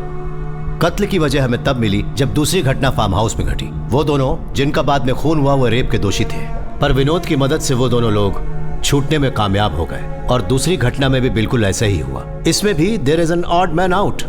मशहूर बिल्डर कुमार, उसका कत्ल इस बात की ओर इशारा करता है कि जल्द ही एक और खून होने वाला है। मैंने शक्ति के फेसबुक पोस्ट्स और ब्लॉग्स वगैरह चेक किए। एक महान आदमी जो करप्शन और अन्याय को रोकने की कोशिश कर रहा है, एक अकेला बागी, वो इस तरह के विषयों पर लिखता है। तो तुम्हें लगता है जिस हॉस्पिटल में वो काम किया करता था, 2 गुना जिनका वो साक्षी है, 2 केस जिनमें इंसाफ नहीं मिला, इस वजह से वो खून खराबे पर उतर आया? आप जैसा सोच रहे हैं वैसा बिल्कुल भी नहीं है। डॉक्टर शक्ति मजबूर होकर अचानक किसी का भी खून नहीं करेगा। ये कई सालों की प्लानिंग थी। मेरा मतलब है कि उसके दिमाग में बहुत समय से ये खिचड़ी पक रही थी। ऐसा बोल सकते हैं कि उसकी जानकारी के बिना उसके अंदर कहीं ना कहीं एक बहुत खतरनाक हिंसात्मक जानवर पनप रहा था। यस, जैसा कि आपने बिल्कुल सही अनुमान लगाया। जो भी घटनाएं उसके हॉस्पिटल में काम करने के दौरान घटी, मेडिकल माफिया को लोगों की जान के साथ खिलवाड़ करते हुए उसने देखा। एक क्रूर अपराध जिसे अनदेखा कर दिया गया। 8 बच्चे जिन्होंने मेडिकल माफिया की वजह से अपनी जानें गंवा दी, उनके माता पिता का दर्द और उनका नाकामयाब विद्रोह, इन सब घटनाओं ने शक्तिवेल के अंदर के उस जानवर को बाहर निकाल दिया, ऐसा मुझे लगता है।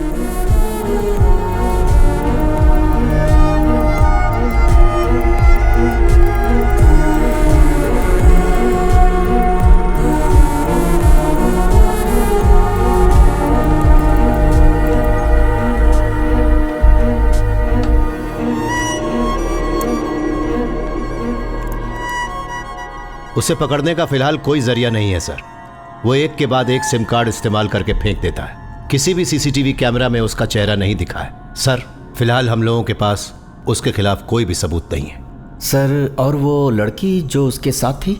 मैं उसी बात पर आ रहा था सर। उसका नाम है श्रिया वेंकटेश, बेंगलोर से है। पिता कन्नड़ी थे, माँ मलयाली। क्या है? वो शक्ति से 1 साल जूनियर थी। टाइम हो गया शक्ति ने उससे दूर रहने की बहुत कोशिश की, लेकिन फिर भी वो उसके काफी करीब आ गई। दोनों में एक ऐसी गहरी दोस्ती हो गई जो सिर्फ 2 अकेले लोगों के बीच ही हो सकती है। कुछ स्टूडेंट्स जो उन दोनों को जानते थे, उन्होंने बताया कि उन दोनों के बीच एक अजीब सी केमिस्ट्री थी।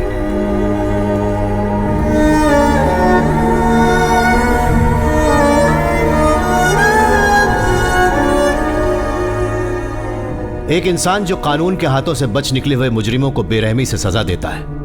एक पागल किस्म का आदमी जो कानून अपने हाथों में लेता है। आप समझ सकते हैं उसकी दिमागी हालत बहुत ही खतरनाक है। उसका अगला टारगेट कौन होने वाला है सर? नहीं, खुद ही अनुमान लगाने से ज्यादा जरूरी है डॉक्टर शक्ति और उसके साथ उस लड़की को पकड़ना। उसका शिकार हमारी फोर्स स्टेट लेवल पर करेगी और मैं खुद जोनल एडीजीपी को फोन करता हूँ।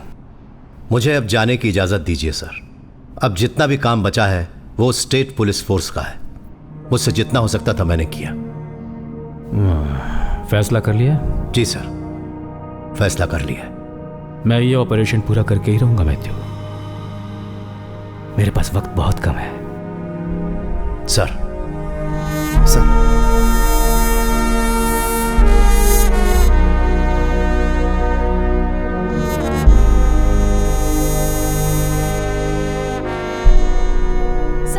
Sir 1 minute sir. आपके जाने से पहले कुछ बताना चाहती हूँ। यस सर, आपकी फैमिली का जो एक्सीडेंट हुआ था वो कोई एक्सीडेंट नहीं, एक साजिश थी। मुझे आपको कुछ दिखाना है सर।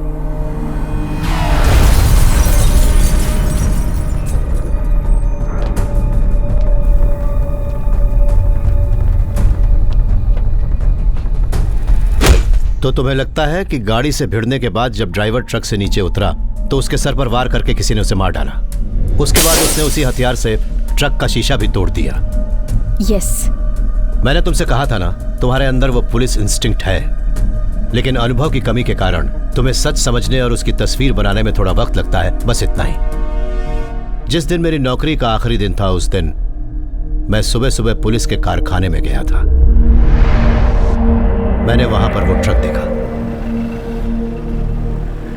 हर्षिता, जो तुमने मुझे बताया वो मैं पहले से ही जानता हूं। आप ऐसे कैसे छोड़ सकते हैं? जिसने ये किया हमें उसे पकड़ना चाहिए। कुछ चीजों को नजरअंदाज कर रहा हूं जानबूझकर। मुझे पता है ये इतना आसान नहीं है। ये गलत है सर। जिस इंसान ने आपकी जिंदगी बर्बाद कर दी, आप उसे छोड़ कैसे सकते हैं? जो चीज एक बार खो गई वो हमेशा के लिए खो गई, कोई उसे वापस नहीं ला सकता। बट सर आप। नो हर्षिता, मैं एक सीमा रेखा पर खड़ा हुआ हूं। कभी खुदकुशी और कत्ल के बीच की हालत के बारे में सुना है? मुझे मजबूर मत करो, मत करो मुझे मजबूर।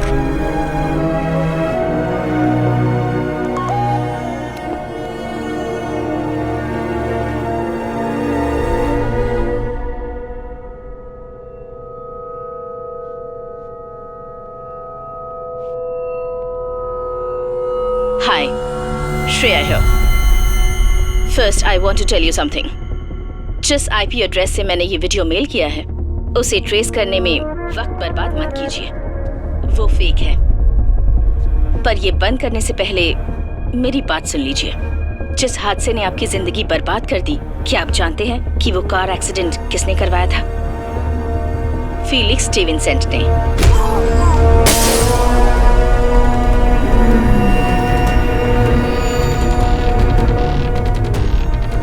कल वो केरला आने वाला है।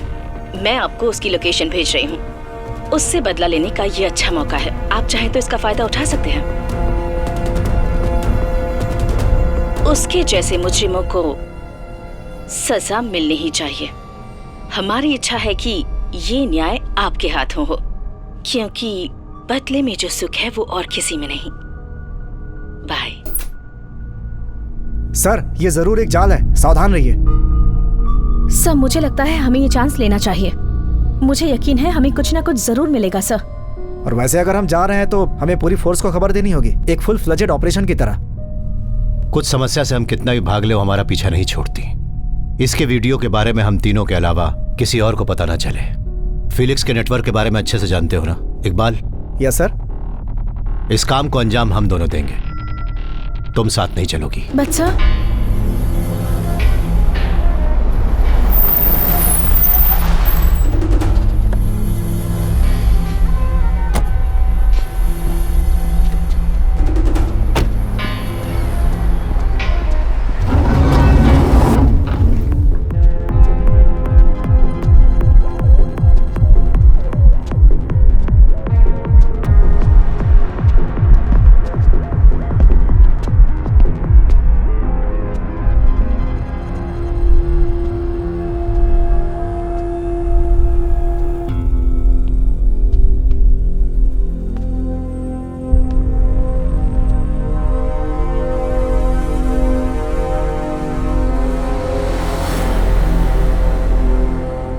मैथ्यू, ओह माय गॉड,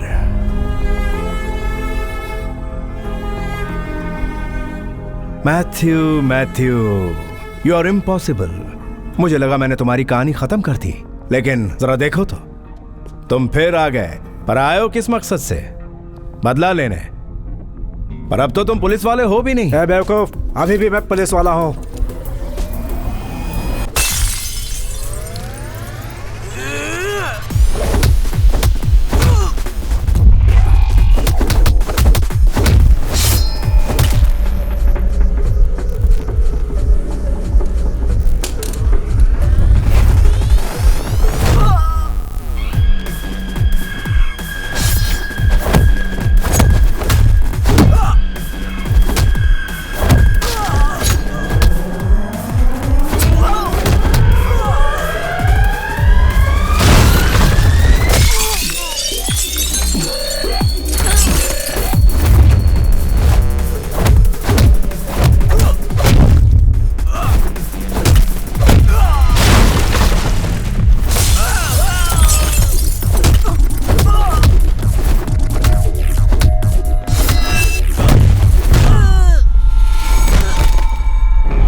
अरे सर, आपको देख के मेरा दिल पिघल जाता है।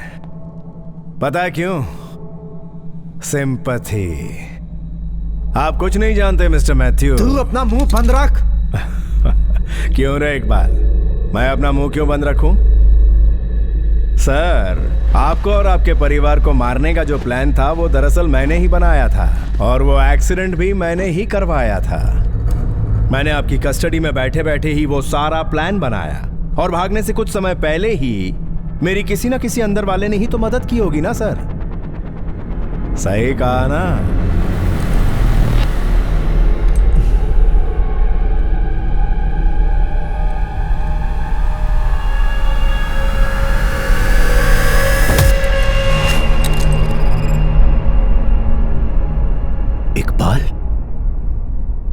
जी हाँ सर, मैंने ही इसकी मदद की थी। आपको तो पता ही है, मेरी बेटी की सबसे बड़ी इच्छा मेडिकल कॉलेज में एडमिशन लेना था। जिंदगी में कभी मैंने 1 रुपया तक रिश्वत नहीं ली सर, तो इतने बड़े कॉलेज में डोनेशन कहाँ से दे पाता। जब मैंने अपनी बेटी के बारे में सोचा तो मैं अपने आदर्श भूल गया सर। बेटी के भविष्य के लिए मैंने इसके साथ हाथ मिला लिया।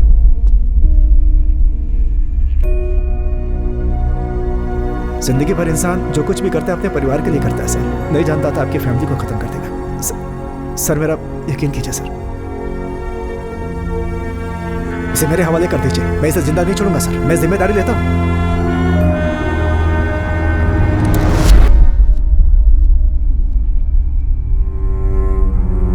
और मैं अच्छे से जानता हूं डॉक्टर शक्ति यही चाहता है, इस आदमी को मैं अपने हाथों से खत्म कर दूं।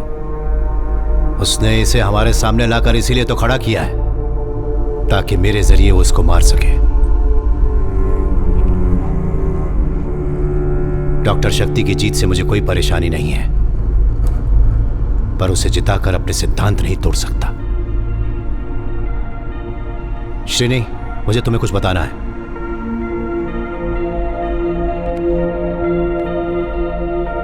इकबाल सर, पुलिस को सरेंडर कर दो।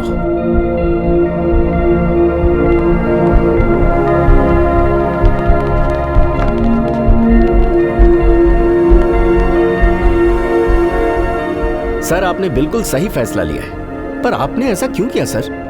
मैं आपकी जगह होता तो मार डालता, इन दोनों को ही मार डालता सर। बदला लेना एक बीमारी है श्रीनी, जो हमारे अंदर के इंसान को खत्म कर देती है।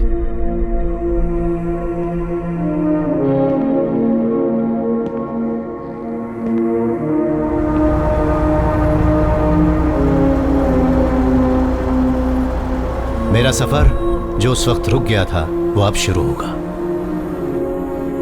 नीलिमा का सपना पूरा होने तक मुझे कितनी दूर जाना होगा और कितने दिनों तक पता नहीं।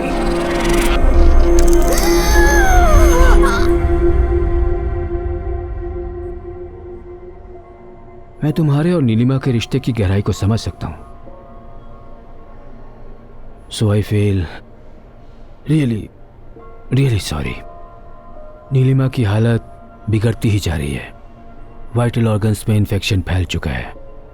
जब भी वो होश में आती है उसका दर्द और भी ज्यादा हो जाता है। इस समय वो बहुत ही कष्ट में है। मुझे ऐसा कहना नहीं चाहिए मैथ्यू, पर तुम ऊपर वाले से प्रार्थना करो कि वो इसे इस दर्द से मुक्त कर दे।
बहुत खूब।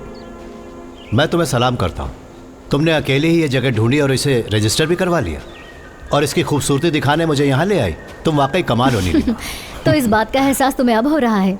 देखो, मेरी सारी सेविंग्स खत्म हो चुकी हैं। अब से तुम्हें मेरा साथ देना होगा। हम अपनी फैमिली प्रॉपर्टी बेच देंगे, फिक्र मत करो। मुझे सच बताओ, इस स्कूल से तुम्हें कोई तकलीफ तो नहीं हो रही ना? क्यों?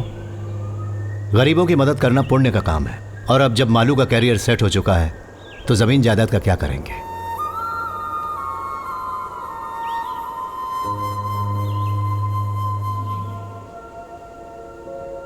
ये जगह ही मैं हूं। मेरी सांसें, मेरी जिंदगी। अगर मैं मर भी गई तो मेरी आत्मा यहीं रहने वाली है।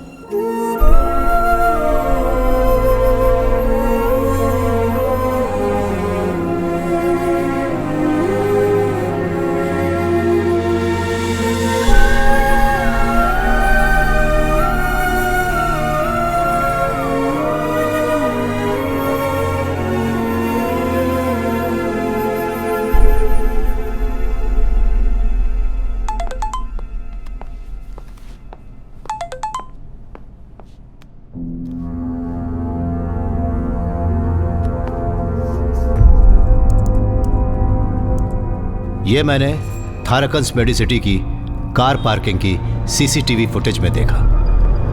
हमारे डीजी की प्राइवेट कार 12 जुलाई को वहां पर आई थी।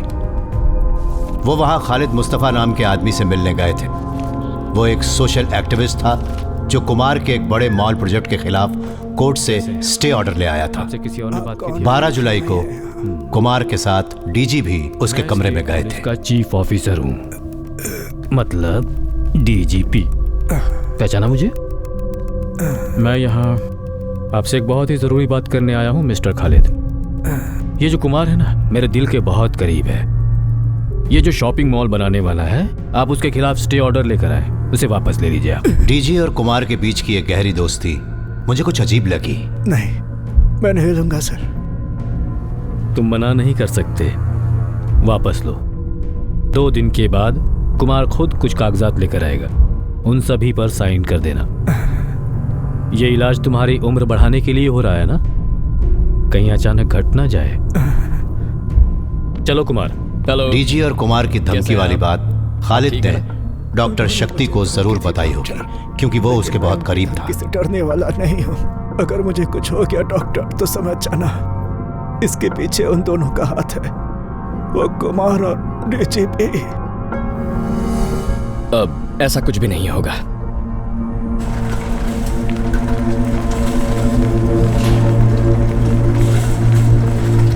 डिस्चार्ज होने के ठीक 2 दिन बाद शक्ति की आंखों के सामने खालिद की लाश पड़ी हुई थी।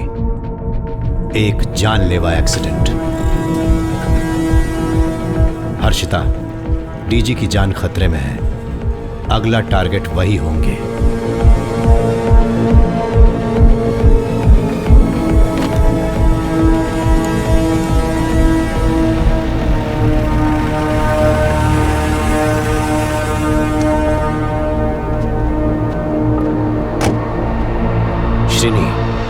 Sir. When did it happen?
वो सिर्फ आपके साथ नेगोशिएट करेंगे सर।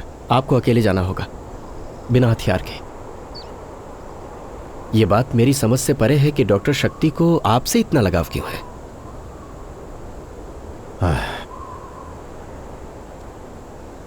हर बात के पीछे एक वजह होती है श्रीनी। बिना वजह के कुछ भी नहीं होता इस दुनिया में।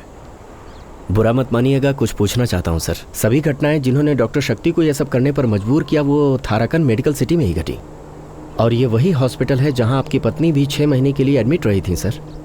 आप उस दौरान वहीं रहते थे, हर पल। सर, क्या आपका इन घटनाओं से कोई संबंध है जिसके बारे में मैं न जानता हूं?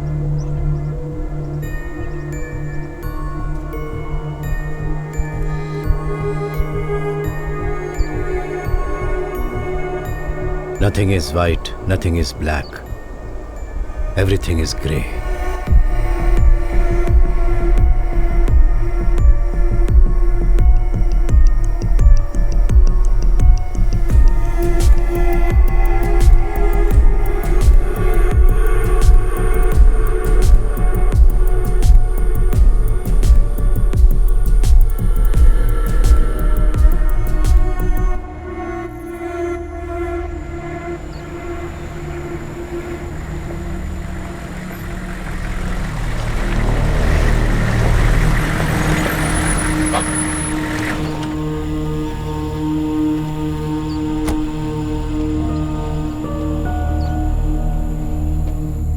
Hello sir, I am Shreya.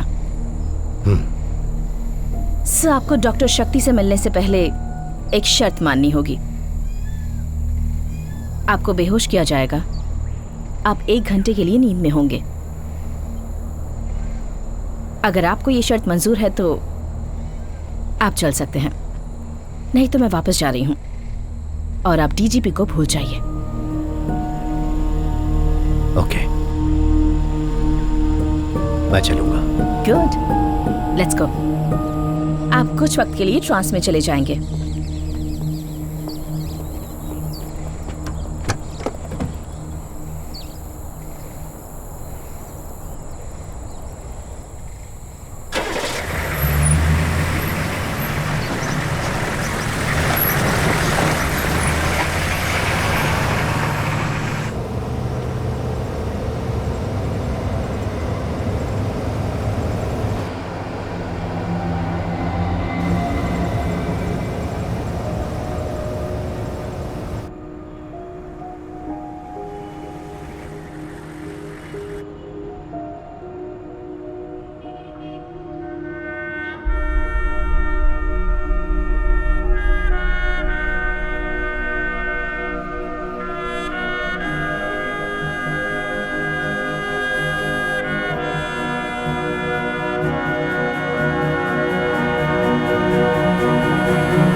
Hello sir, तो हम फिर से मिल रहे हैं।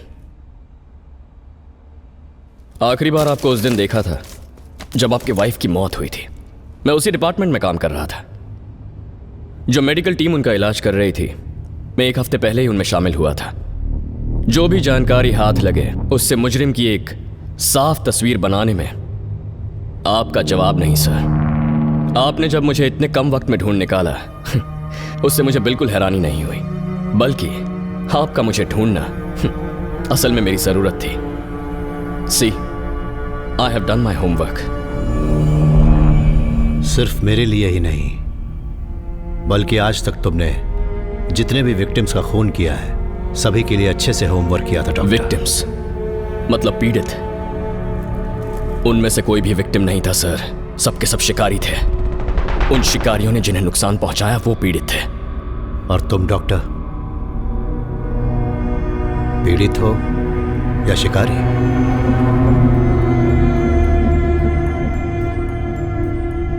मैं दोनों ही हूं। हम सभी में दोनों बसे होते हैं, एक ही पल में पीड़ित, दूसरे में शिकारी। मैं एक बार डीजी को देखना चाहता हूं। घबराइए मत, वो सुरक्षित है, पर ज्यादा देर नहीं रहेंगे। आप पूरी पुलिस फोर्स में सबसे सही इंसान थे, नौकरी छोड़ने तक। एक तरह से आप कानून का प्रतीक हैं। तो आज आपको साक्षी मानकर मैं उस स्टेट पुलिस चीफ को सजा दूंगा, उसने किए हुए घिनौने जुर्म के लिए। घूर क्यों रहे हैं सर? यह इंसाफ देने का मेरा तरीका है। सर, दुनिया में इंसान को सिर्फ एक चीज कंट्रोल कर सकती है, डर। वो डर जो हम सभी के अंदर होता है। बल्कि जो इंसान गुनाह करेगा उसे मुझसे डरना होगा, क्योंकि अब से डर का नया नाम है डॉक्टर शक्ति रामास्वामी।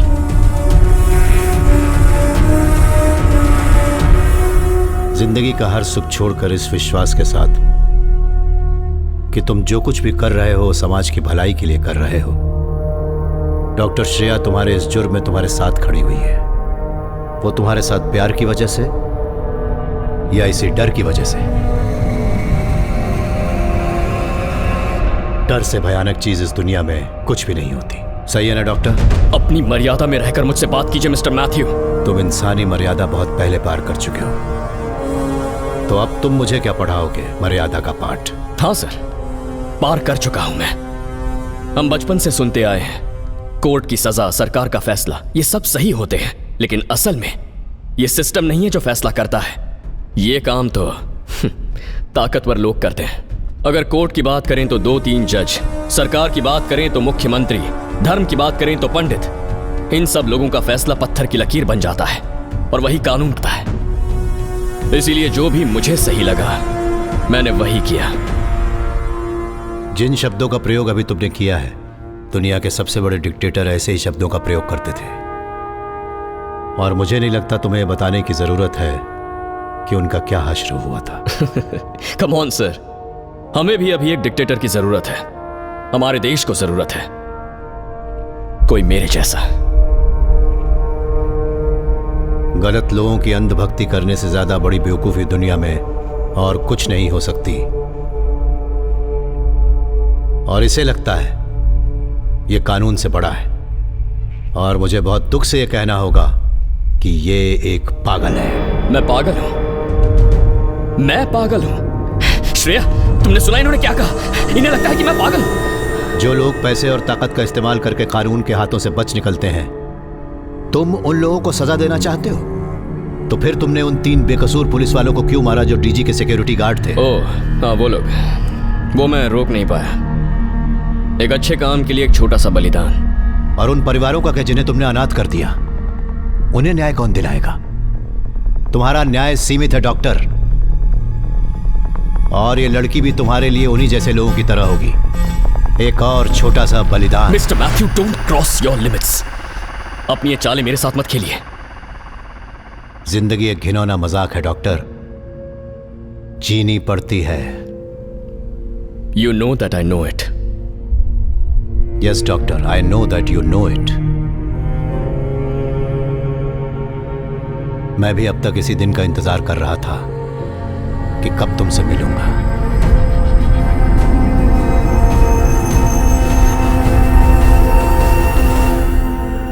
पर तुम ऊपर वाले से प्रार्थना करो कि वो इसे इस दर्द से मुक्त कर दे।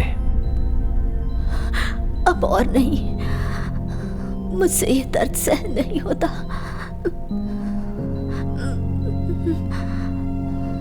मैं तुम्हें इस दर्द से आजाद कर दूं।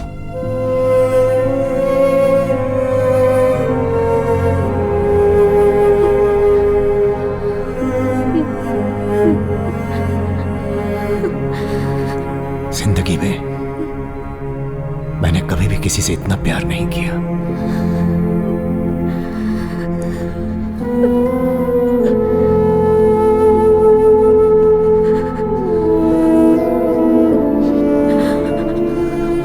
मेरा सपना अधूरा मत रहने देना।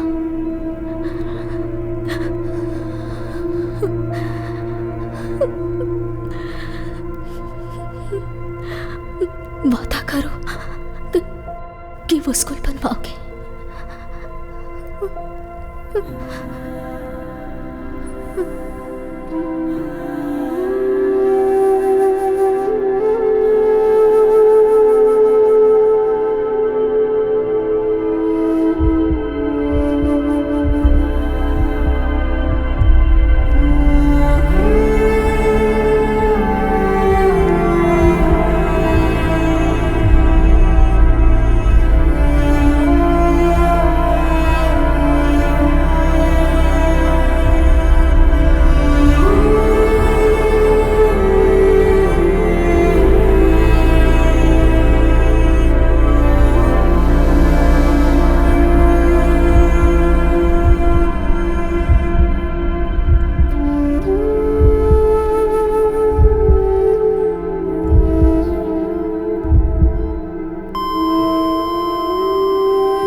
दर्द से मुक्त कर दे।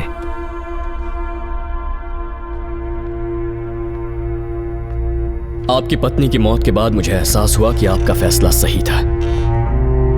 अगर सोचा जाए तो आपने भी वही किया जो इंसाफ था। आप बिल्कुल मेरे जैसे हैं, इसीलिए मैंने सारे सबूत मिटा दिए।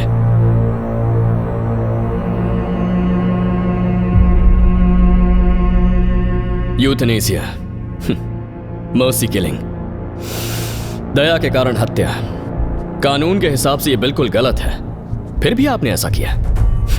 मैंने भी तो वही किया ना। वो मुजरिम जिन्हें हमारा कानून सजा ना दे पाया, वो दरिंदे जो मौत की सजा के लायक थे, मैंने उन्हें मारा। बल्कि आप ही की तरह मैंने भी कानून तोड़ा है। अब बताइए मुझे, हम में से विलन कौन है? आप हैं या फिर मैं? तुम गलत हो डॉक्टर। हम एक जैसे बिल्कुल नहीं।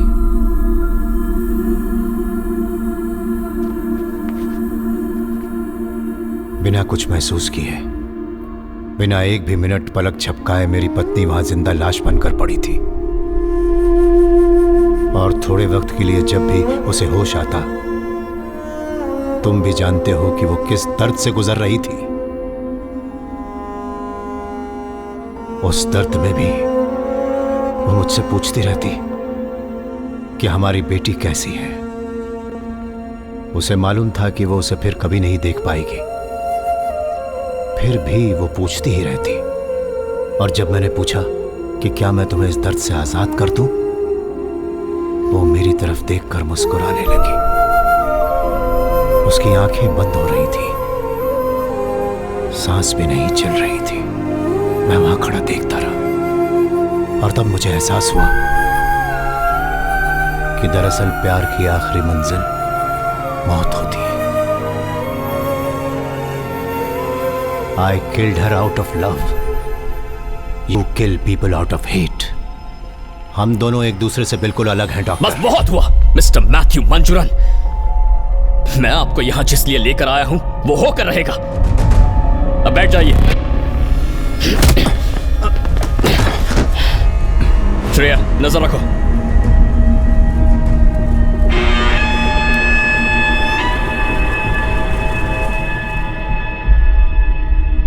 मेरी बेटी मालू मेरे इस काम से बहुत नफरत करती थी। उसकी इच्छा थी कि वो एक दिन बड़ी डॉक्टर बने। She wanted to heal the whole world. Shreya, please, जिंदगी तुम्हें पुकार रही है। तुम्हें पूरी जिंदगी जीनी है। अभी कुछ भी नहीं बिगड़ा है। प्लीज।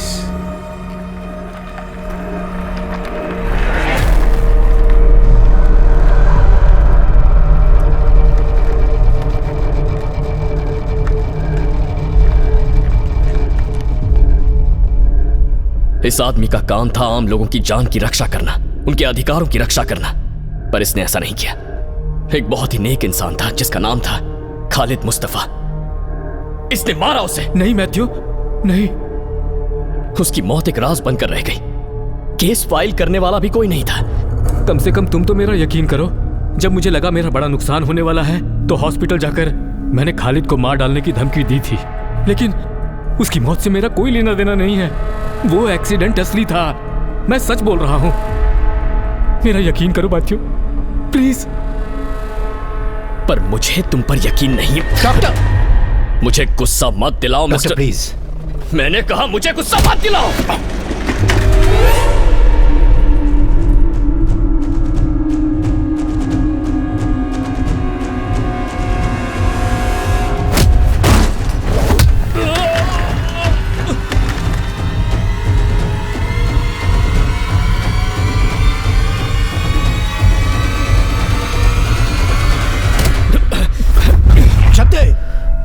ये आदमी बेकसूर है। He is innocent.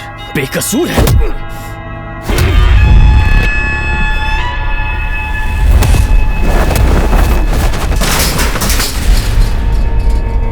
Doctor please मेरी बात सुनो।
तुम्हें लगता है कि तुम जीत गए? नहीं।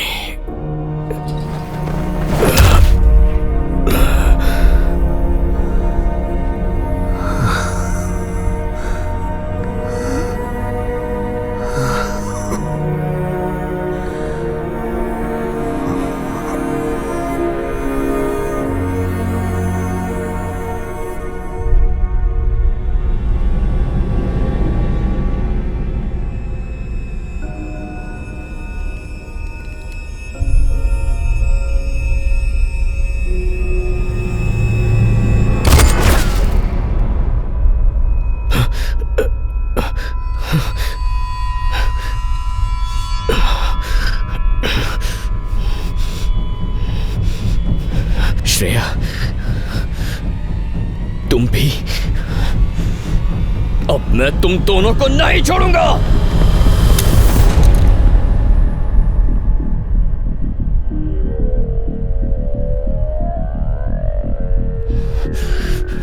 शूट मी, शूट मी।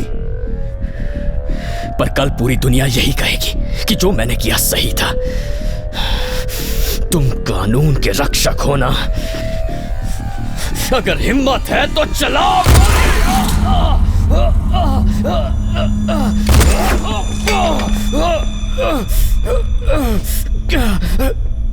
कैसे इंसान हैं आप सर?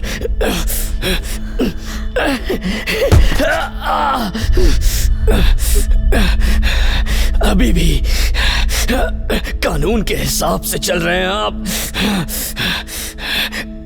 खत्म क्यों नहीं कर दिया मुझे?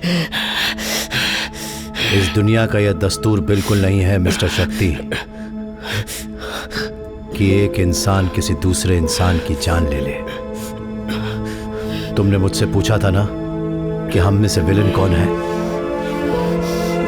तो हर विलन में एक हीरो होता है और हर हीरो में होता है एक विलन। तुम एक अद्भुत डॉक्टर हो। तुम्हें न्याय की वो समझ है जो दूसरों में देखने को नहीं मिलती। अगर तुम अपना दिमागी संतुलन ठीक कर लो तो बहुत आगे जाओगे।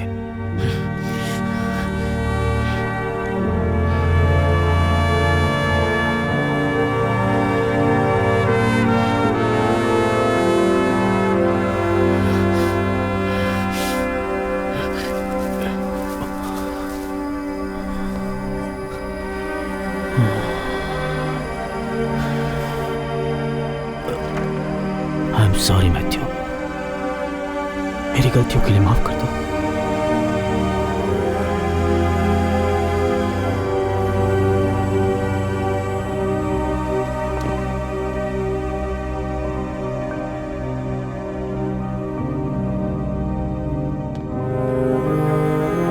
सर,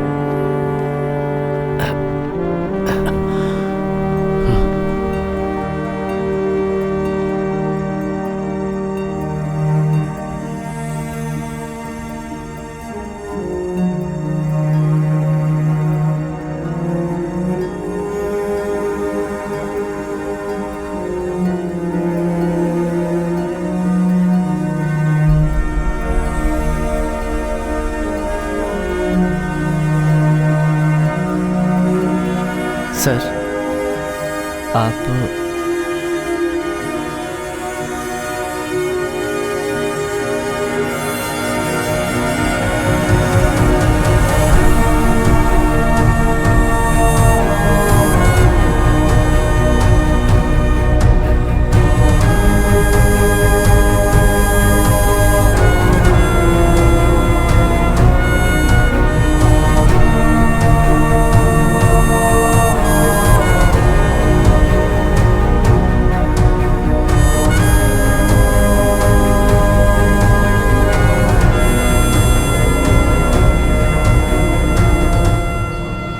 अब आज से शुरू होती है मेरे सपनों की एक नई यात्रा।